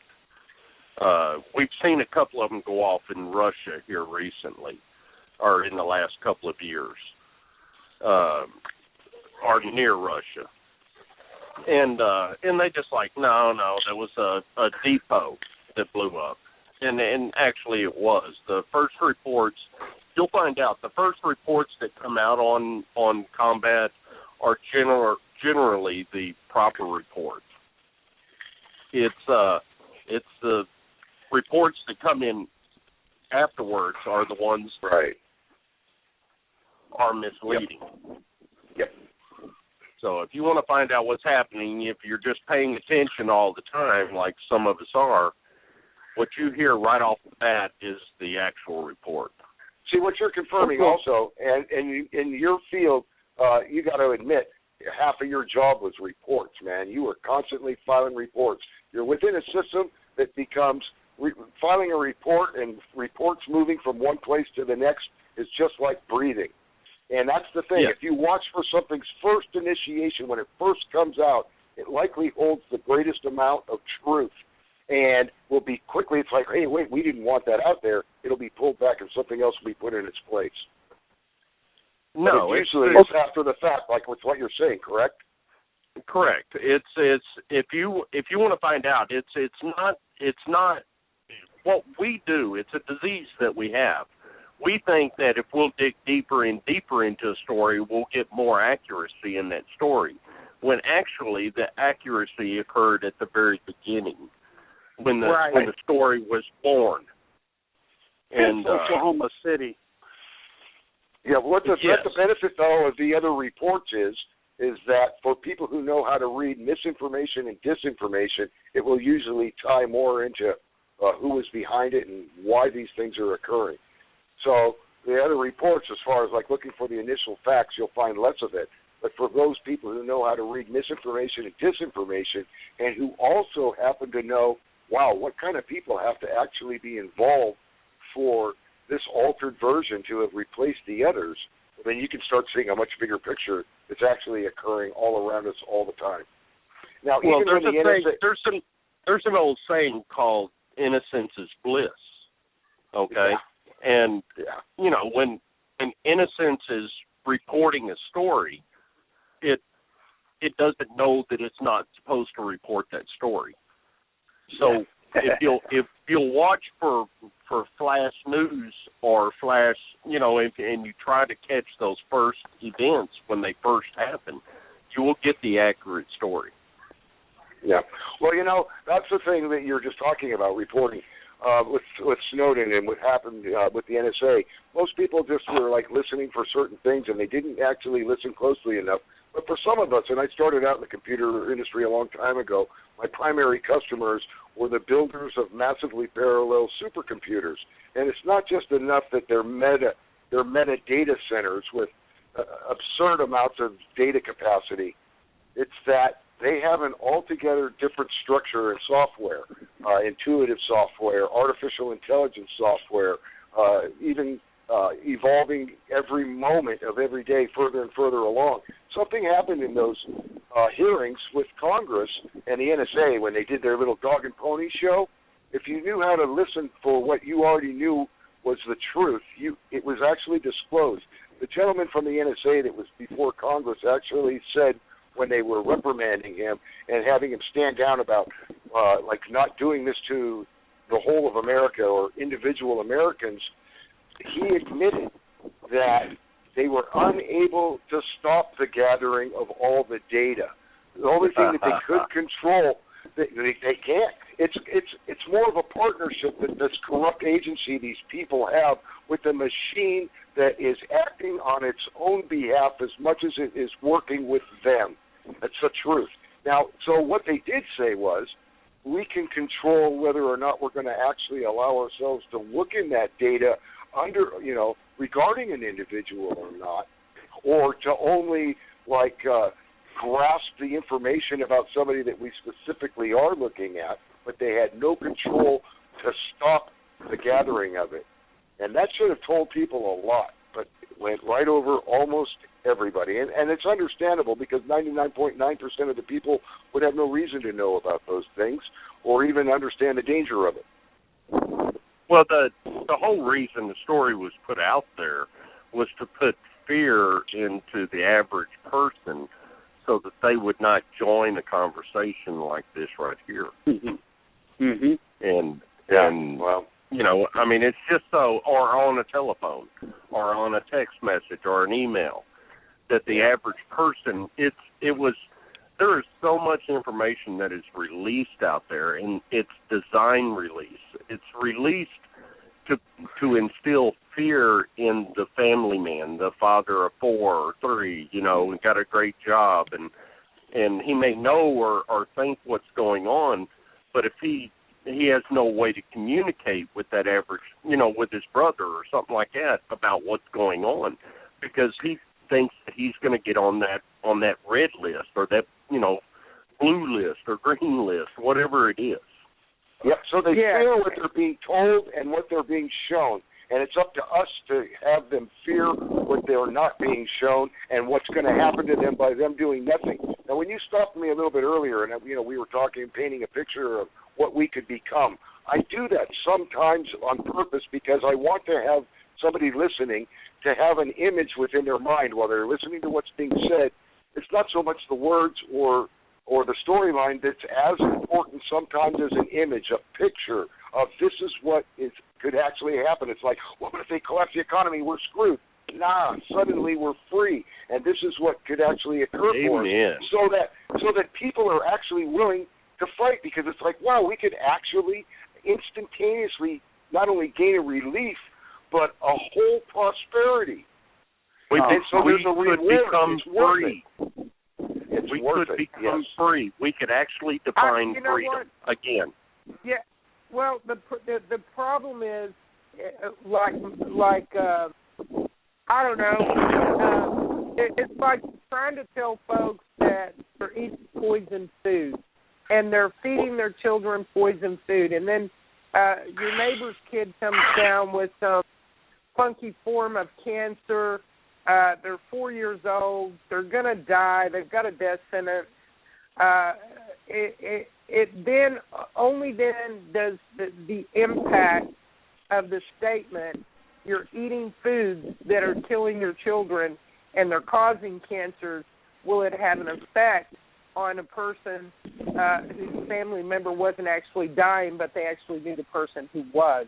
If it's not tangible, if you can't feel it, touch it, smell it, feel it, eat it, whatever, it's not real to an individual. So much of the obstacle that we face is that people don't feel they're being affected. There is no personal impact concerning the current situation that we're in, simply because it's the status quo. More taxation. They're not bothered by the extortion. It's education too. They owe it. Yes. It's education too, and a lot thereof. Yes. And it's called selfishness. If it doesn't affect me and mine, me and mine, then I don't care. Right. I had an individual today. I'll give you an example. He sold me my car. I had to take my car up there and get it detailed. I bought it late Saturday night. I went and got an SUV. And I'm talking to this guy, and he has sold me 3 cars now in the last 7 years. I've purchased 4 cars. He sold me 3 of the 4. So I'm talking to this guy, right? And he's on board with what's going on. He's asked me about the radio show and what the content will be tonight. And then he asked me about, how I felt about the things that were going on at the border and blah, blah, blah. And I stated this. I said, I think the governor needs to invite Jade Helm out, just like I said tonight. I think that he needs to deploy our State Guard armed and invite the militia to join them. And I think we need to seal the gates of hell that have been opened up on Texas. And I think that we need to cut all benefits to the foreign invaders that have come in here. And his argument with me on that particular part of the subject matter was, well, I don't know, I have a hard time, doing something that's going to harm a child. There is positive proof that Obama's bullshit lie that he spewed out of his lips about the humanitarian crisis and the poor little children that were coming across the border needed to be helped. They were fleeing bad situations. It's effective because here's a guy who knows what's going on. He knows that we're in trouble. He knows what's going on in Washington. He's educated. But when it came down to the brass bare knuckles of saying, we need to cut all benefits, deny them the right to thrive, and they will go home. They will leave. We won't have to be forceful. They'll forget He's using that same communist tactics that the North Vietnamese used in the Vietnam War. You load those little children up with explosives and you send them into the troops. And the average American has to know that. What's this guy going to do? He's going to take this weapon of migrating populations and invade our country with the forefront of children, and you're supposed to do nothing about it so that your children and your grandchildren can be tortured and demised? Or are you going to stop it? Because, unfortunately, those children are already being used in a destruction that you could either stop or to perpetuate. And at some point, you have to just stop it. And the thing is, too, is if the UN was legitimate and there was a real crisis need, you don't spread that crisis across a border into another nation and encompass a greater territory. They would have gone to Mexico. They would have gone to Central America. They would have gone to South America, which is where they were hiding the fact that they were actually coming from all sorts of nations. And they would have gone in there and treated that disaster where it was on the ground, not cause it to invade a whole other country and create and extend the disaster. And that's the thing that people have to learn how to see. They don't see that. Well, no, you're correct. And here, and my response to him is this: it is not my responsibility to correct another country's government. We have issues of our own. Nor is it my responsibility to save those children. That's their parents' responsibility from the life that they're fleeing. Because the fact of the matter is, they're not fleeing shit. They're not fleeing anything. What they're doing is they're coming here to take away from mine, and they're being successful in doing so. They're running to a party. Exactly. That whole illusion of, oh, those poor people, blah, blah, blah. You know what? Do something about it in your own country. And then he went on to describe, well, I've got a friend that I went to school with and I grew up with and he went to college with, and he's been here since he was 3. But he was brought here illegally. Well, then, you know what? He needs to go home. Well, that's not his home. No, I argue the fact. The point is, he has family members there. That's where they hail from. He needs to get back in the car with his mom and his dad or whoever's left living. They brought him over here, and he needs to connect with his family over there. And if he wants to come back into America, do it properly. I'm not saying it's his fault he was 3 years old, but what I am saying is this: bullshit. Enough's enough. Anchor babies need to go. Foreign invaders need to go. And all their ability to thrive needs to go. You know why? That's going to free up so many jobs, so much money. It's going to alleviate threats of disease and crime. And guess what? An American can open up another business. America can trade with Americans. I won't have a language barrier at the counter. I won't for English, too, for Spanish, or whatever it is. You know what I'm saying? I shouldn't have to do that. Well, this is my our immigration process was set up specifically and purposely so that somebody who was willing to go through the process of becoming an American would fulfill the requirements of understanding what an American actually is and how the country was founded and what it meant. And they had to pass the education, and they had to learn to speak and read the language. And that is what was required to become, and then they had to swear an allegiance to this new country. But they had to commit to learning what it was like to be an American, and they say, well, the immigration system is broken, it's not working, it takes too long. Well, you know what, then? Perhaps maybe all of the people that had the jobs that are supposed to do this process through proper immigration who aren't doing their jobs, they need to just simply be without a job and have it done right. See, here's the problem. Immigration was meant to lead only a limited amount of people into the system to immigrate into the Americas. From each country, there's supposed to be a cutoff point. That our government has ignored that. This corporation has brought droves of Muslims in because they're their foot soldiers. They have we know that. Yeah, they have prioritized bills specifically and only for them that releases them from the same extortion that we suffer under, taxation, both personally and through business. So their money's 100% liquid. And then we are put through a grindstone, a microscope, in order to finance anything. And these people are coming over here and getting privilege, loans without interest attached. And that's another privatized bill. I guarantee you, if I printed out $300 million, well, it's going to be less than that because we know there's 100 million Muslims here easily. If I printed out $200 million of those documents, of the privatized bills, and I put them in the hands of the rest of the public in America, that there would be a friggin' revolution that you could not stop. And I am talking right down to the supporters of Obama, because those working-class citizens that are being extorted daily, raped by the corporation and the banksters and the IRS, the Federal Reserve, if they saw that there was an exception to the rule specifically for Islam, they would go apeshit in this country. Just that one thing would cause the revolution to kick off. I guarantee it.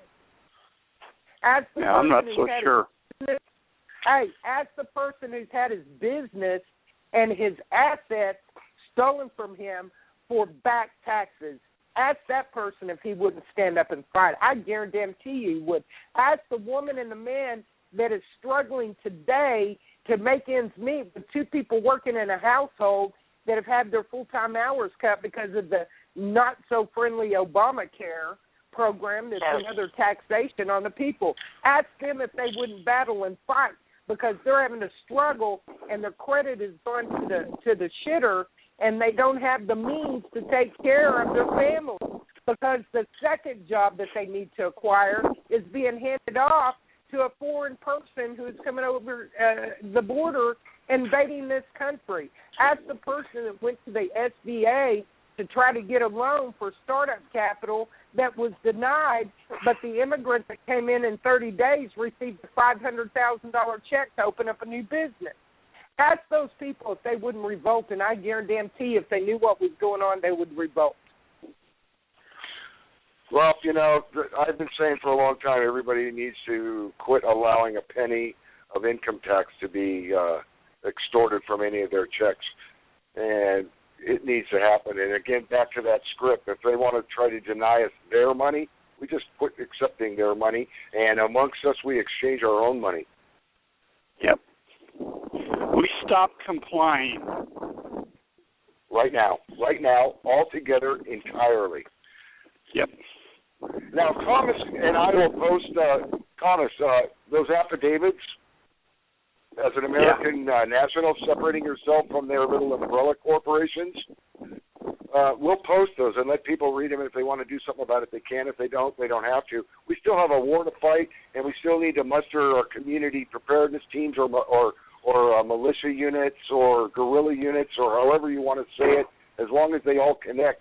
And we'll still have more conversations about patriot unification. But at the same time, we have to remove consent as their subjects to them. We cannot be that for them anymore. And people are doing this like all over. What's that? We've all been preaching that. I'm on board with you. I'm not going to pay them a penny, not a penny in taxes. I'm not going to. Right. And I'll tell you something else people need to do.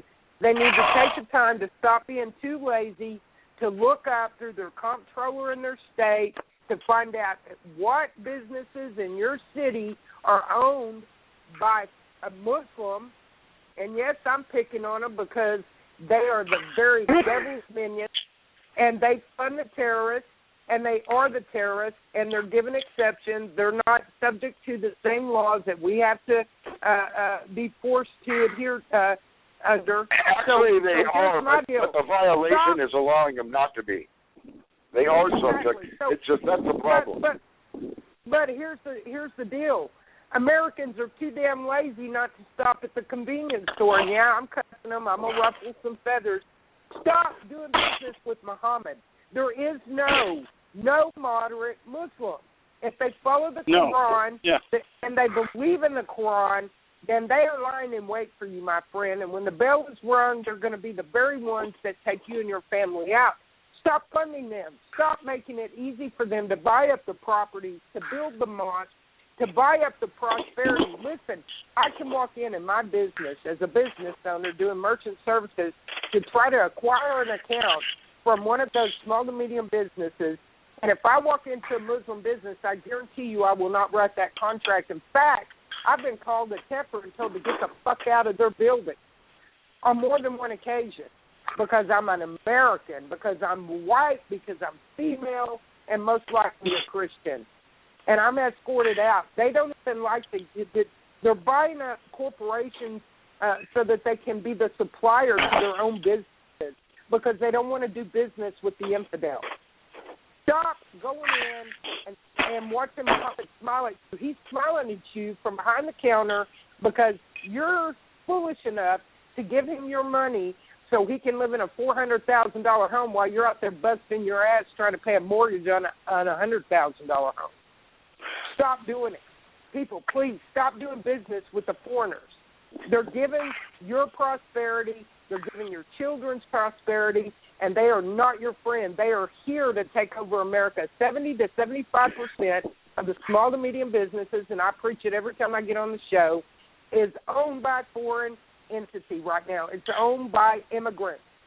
I believe this country was built on immigration, but by God, when I walk into the SBA and I'm denied as an American citizen without perfect credit or good credit and 50% collateral, what I want to borrow, when Muhammad can come in here, he's got every benefit the minute he gets off the plane. He gets a car program, he gets housing, he gets free this, free that. Then he gets free money to open up a convenience store and live better than I can when I've busted my ass all my life. I have a problem. So what's the source of that problem, and how do we stop it? We resolve the corporation pretending to be the government, and that problem will go away. It is a corporation, but we've got to stop doing business with them, just like we need to stop paying taxes. Well, that money doesn't go to government services and the needs of the people anyway. It doesn't. Exactly. So it's people like, well, you're going to hurt your country. It's like, no, you're not. That money goes directly into the families that rule and own all the banks. The same guys that say there is no America anymore, the closest thing there would be to it at all would be a territory, a global territory that would include Canada, America, Mexico, Central and South America. So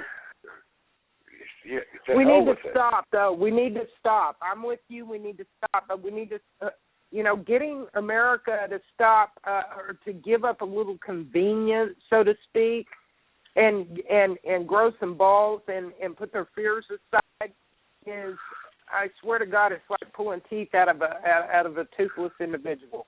It's just next to impossible. They will not listen to you. They will not adhere to it. It's just not going to happen. It's like you just got to take it. Well, those people are going to die. Those people are going to die. I mean, that's as simple as it is. I'm not even concerned about them anymore, to be honest with you.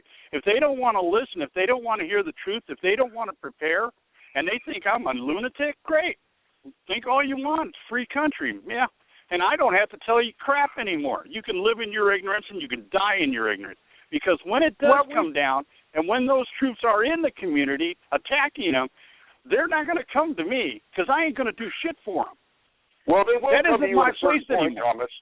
If it push comes to shove and we do go into a war, the people who are walking around in their sleep will quickly realize that what they've been hearing is the truth. And see, this is the thing. They talk about the 3%. The 3% in the original revolution became 35%, 40% towards the end. What they'll find is that, oh, my God, these people were right all along. And that the only ones who would be willing to protect them and having them join the fight, of course, or the people who would be protecting them would be us patriots. Because the people that they had, cleaved to and given all of their obedience to will be the ones trying to kill them. Well, we lost Doug. Doug, if you can hear us, brother, you can't call back in. We're already in overtime. I thank you very much for coming on to the show. If you can hear this, I'm going to go ahead and text Doug and let him know. I hope I didn't run him off with my cursing, but damn it, I just get so angry. I do, and I fall back into my carnal man, and I can't help myself. It infuriates me. I get so frustrated with it. So I beg forgiveness to the audience out there, but I dropped his call. It shows that his call is dropped. You got to be careful with that carnal man thing. You're liable to pop a whisker or two. Ah, shit. Don't say that. Don't say that, man. I am not ready to shave, all right? not. I already have to shave my arms. my legs. I'm gonna have to say no to the facial hair. We'll get you a no. Listen, I'm still a hot cougar, man. I can slap on some lipstick, but I don't think it'll look good with a mustache. Oh man. You guys are so valuable. You're so full of knowledge, and you bring so much to the panel. You're part of the reason. You're a huge part of the reason that Rage is growing in the fashion that it is. And I've been given an indication now by our spotter that we've had two different entities that are uninvited guests that have been eavesdropping on and off today. So I'm sure they got their ears full. But I stand by the broadcast, and that's why we call it Rage Against the Regime. And damn it, people just like us. They just do. I don't know why, but they do. We're growing in leaps and bounds. We're on to hit right at 1 million listeners with the growth spurt that we're experiencing right now. And over 30 countries are actually listening to us. So we're making a difference somewhere. And the reason that other countries are listening in on a regular basis is because what happens in America is directly affecting nations. And so the people want to hear what the hell we're going to do about it. What are we doing? What is going on in America? They want to know because they are awake and aware. Period. Yeah. And they're going to have to step up and do the same thing in their place because, at some point, if the rest of the world is willing to just lay down, and I don't say this like to separate myself from them because I love some of the good folks all throughout who are hoping for us to accomplish what we are so that they can have their freedom too, but that at some point what happens in America will stay in America, and that will cause a vacuum that if these other people are going to stay plugged into that false economy, they'll suffer for it. If we break ourselves free from it and we could be that prosperous nation as we were, that we led the Industrial Revolution for the planet, and everything went through America for the most part for quite a long time. And every advancement that every nation saw was coming through the advancement in the technology from America. We can easily just simply do that for ourselves again and not give our labor and our manufacturing to anyone else anymore. Absolutely, and I think that we all know that are on this panel today are probably of the age that we can remember the commercials made in America. It was something to be proud of. And it, we had our stamp of not only approval but quality on that. And we don't see that anymore, just like we don't see to serve and protect the public on the police cars anymore. We haven't for over 20 years. No. Yeah, I'll have to take a look at the Costa Mesa PD. Yeah. Something else I'm going to do, like bringing up the community preparedness teams again. Rather than find somebody willing to do it, I'm going to be the guy that's going to be willing to do it. I'm going to go to the Costa Mesa Police Department here, and I'm going to ask to talk with some of their people there and let them know that just ask them the questions, the constitutional questions about how they stand on one thing or another, but tell them how I stand and let them know that there is a large network of besides militia, but I'm not going to bring militia in as the fact that I'll be communicating about, but that I will be letting them know that there will be community preparedness teams, teams that will also police their own neighborhoods because the response time here is greatly extended. Like if there's a real emergency where somebody's life and their property is at stake, it's over for 30 or 40 minutes before you can get somebody here, and we'll be taking care of that. And I'll let them know that we'll be armed as well, and that should an event arise in our city here in Costa Mesa, that we will avail ourselves to assist them. But at the same time, that agreement would be understood that if they ever take it on themselves to impose and crack down on us unreasonably, that we will also police them. But an open, respectful conversation where I think I'm going to make that point to these people, and hopefully more people will do that in their own communities.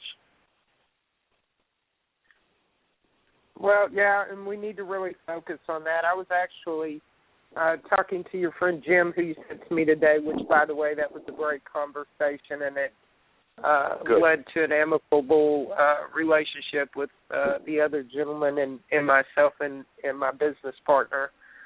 For those of you who don't, yes. Excellent, yes. excellent. For those of you who don't know already, I have a business partner. We have it's effectively 32 miles of beach, but 28 miles of beach that we're using on Matagorda Island as a first preparedness response training center. It's a military-grade training center.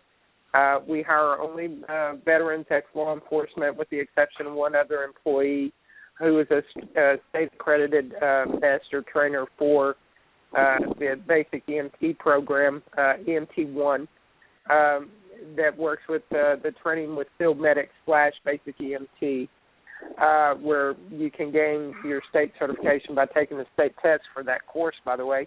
But we have an island, Matagorda, Texas, off the Gulf Coast, and we teach food, fire, water, distillation, shelter. It's a preparedness program, and then we teach long and short range shooting, communication, situational awareness, hand-to-hand combat disarmament, endurance, and a few other courses that we're incorporating into the program. We're the only facility of its kind that offers both agency and civilian training on the island, and that's BOSS. That's what I talked to the gentleman about today, is forming now self-sniper training, too. Absolutely. And so we have also formed a coalition with another group out of Austin that's very impressive. I won't speak about that on air, but I'll speak to you about that in a personal phone conversation or in an IM. But we're called BOSS. We're in the opening phases of BOSS, and we look forward to at some point offering the state of Texas the ability to use BOSS as their first response for natural or man-made disaster, and getting rid of FEMA altogether, as well as taking the homeless vets off the street, retraining them, and putting them with our state guard on the border, and that would be our force to secure that border, reemploying those vets and giving them a sense of pride and a purpose. And I think that's something very important that we should do. That would deliver us from DHS and the federal chokehold that they have over dictating the border being wide open. We could actually close it. So that's our goal.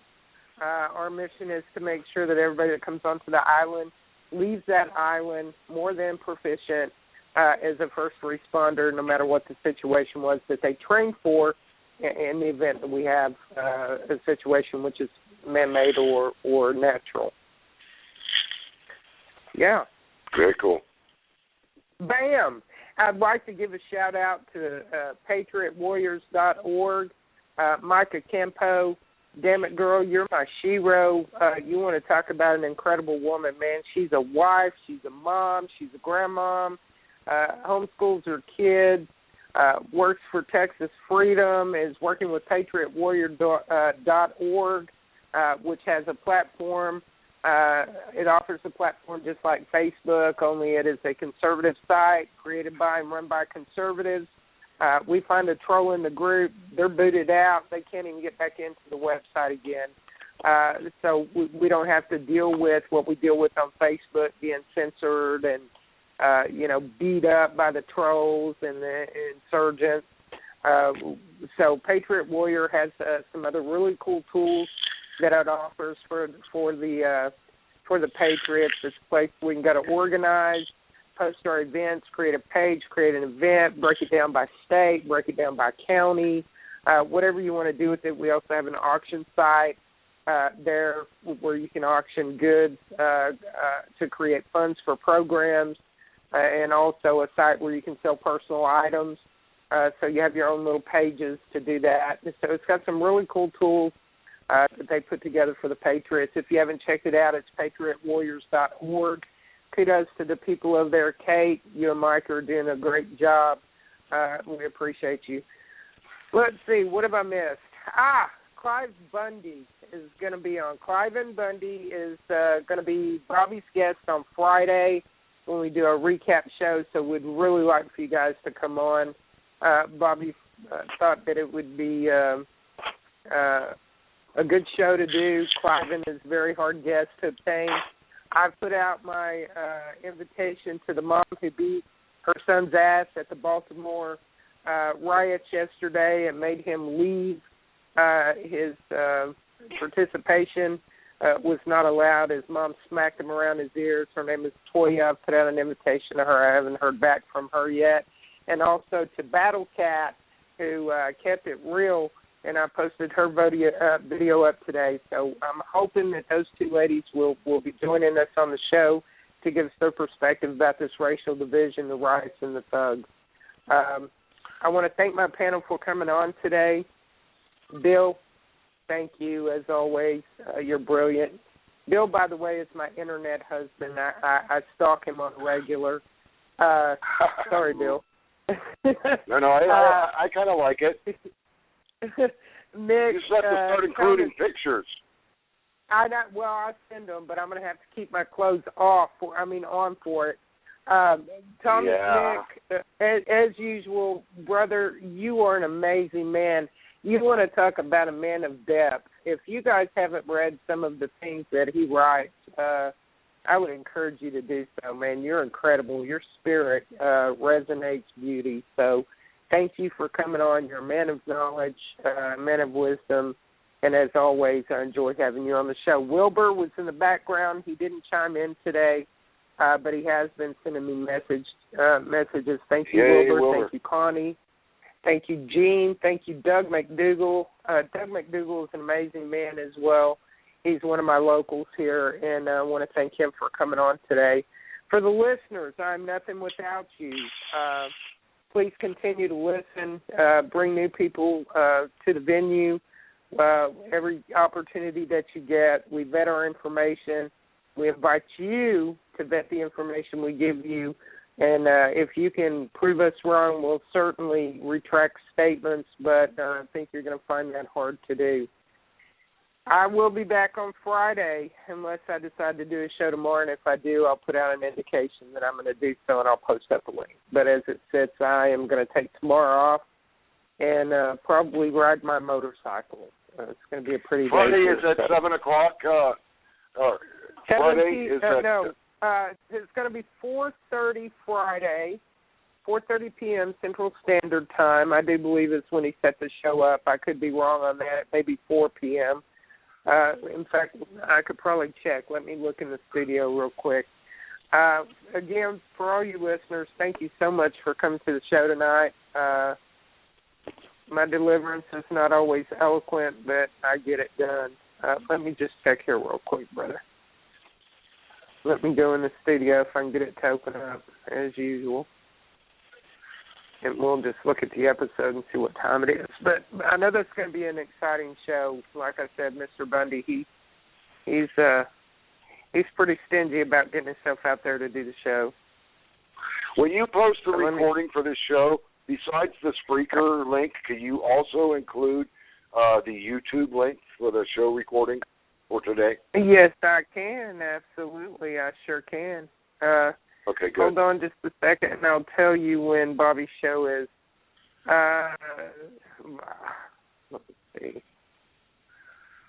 Okay, it's going to be 4 p.m. Central Standard Time. We can review special guest Cliven Bundy. So Mr. Bundy will be on. So it's going to start at 4 o'clock Central Standard Time on Friday. Yes, sir. Yes, sir. It sure is. Or Central Data Time, that is. Or Daylight Time, yeah. Central Standard. So you're in Cali, so you're going to be, an hour behind us, isn't it? Oh, 2 hours. So, okay. Yeah. So, okay, 2 hours. It'll start at 2 p.m. Pacific Daylight Time. There you go. Yeah. All right. Well, guys, it's been a pleasure. I'm going to get off of here, and we will convene back here on Friday. Anytime you guys want to do a show, you're welcome. to say, hey, Becky, we need to do a show, and I'll make that happen. So just because I don't have something scheduled doesn't mean I won't put something up on the board for you guys. I want you to know that. Hey, and that Thomas. invitation goes to everybody listening. Hey, Thomas, are you still here? I think we Thomas? lost him. I think he's already gone. He's already gone, bub. Oh, okay.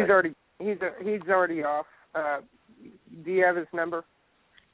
Yeah, I do. I was just wondering if you'd be interested in having Renee Powers come on one day, and they can kind of talk about something that David Roach is doing, and maybe even get him to do the same about the affidavits for acquiring your American national status, officially taking yourself out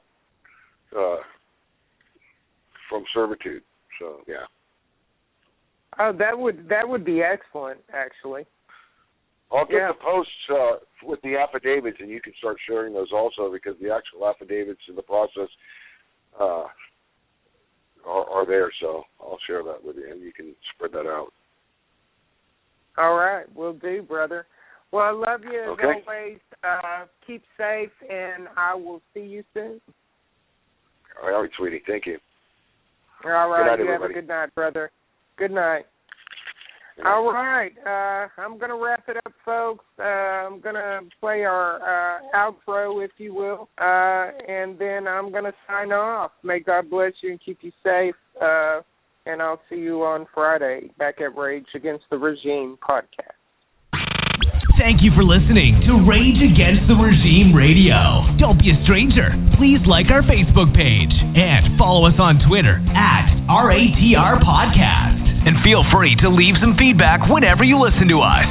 You can also email us at rageagainsttheregimepodcast@gmail.com.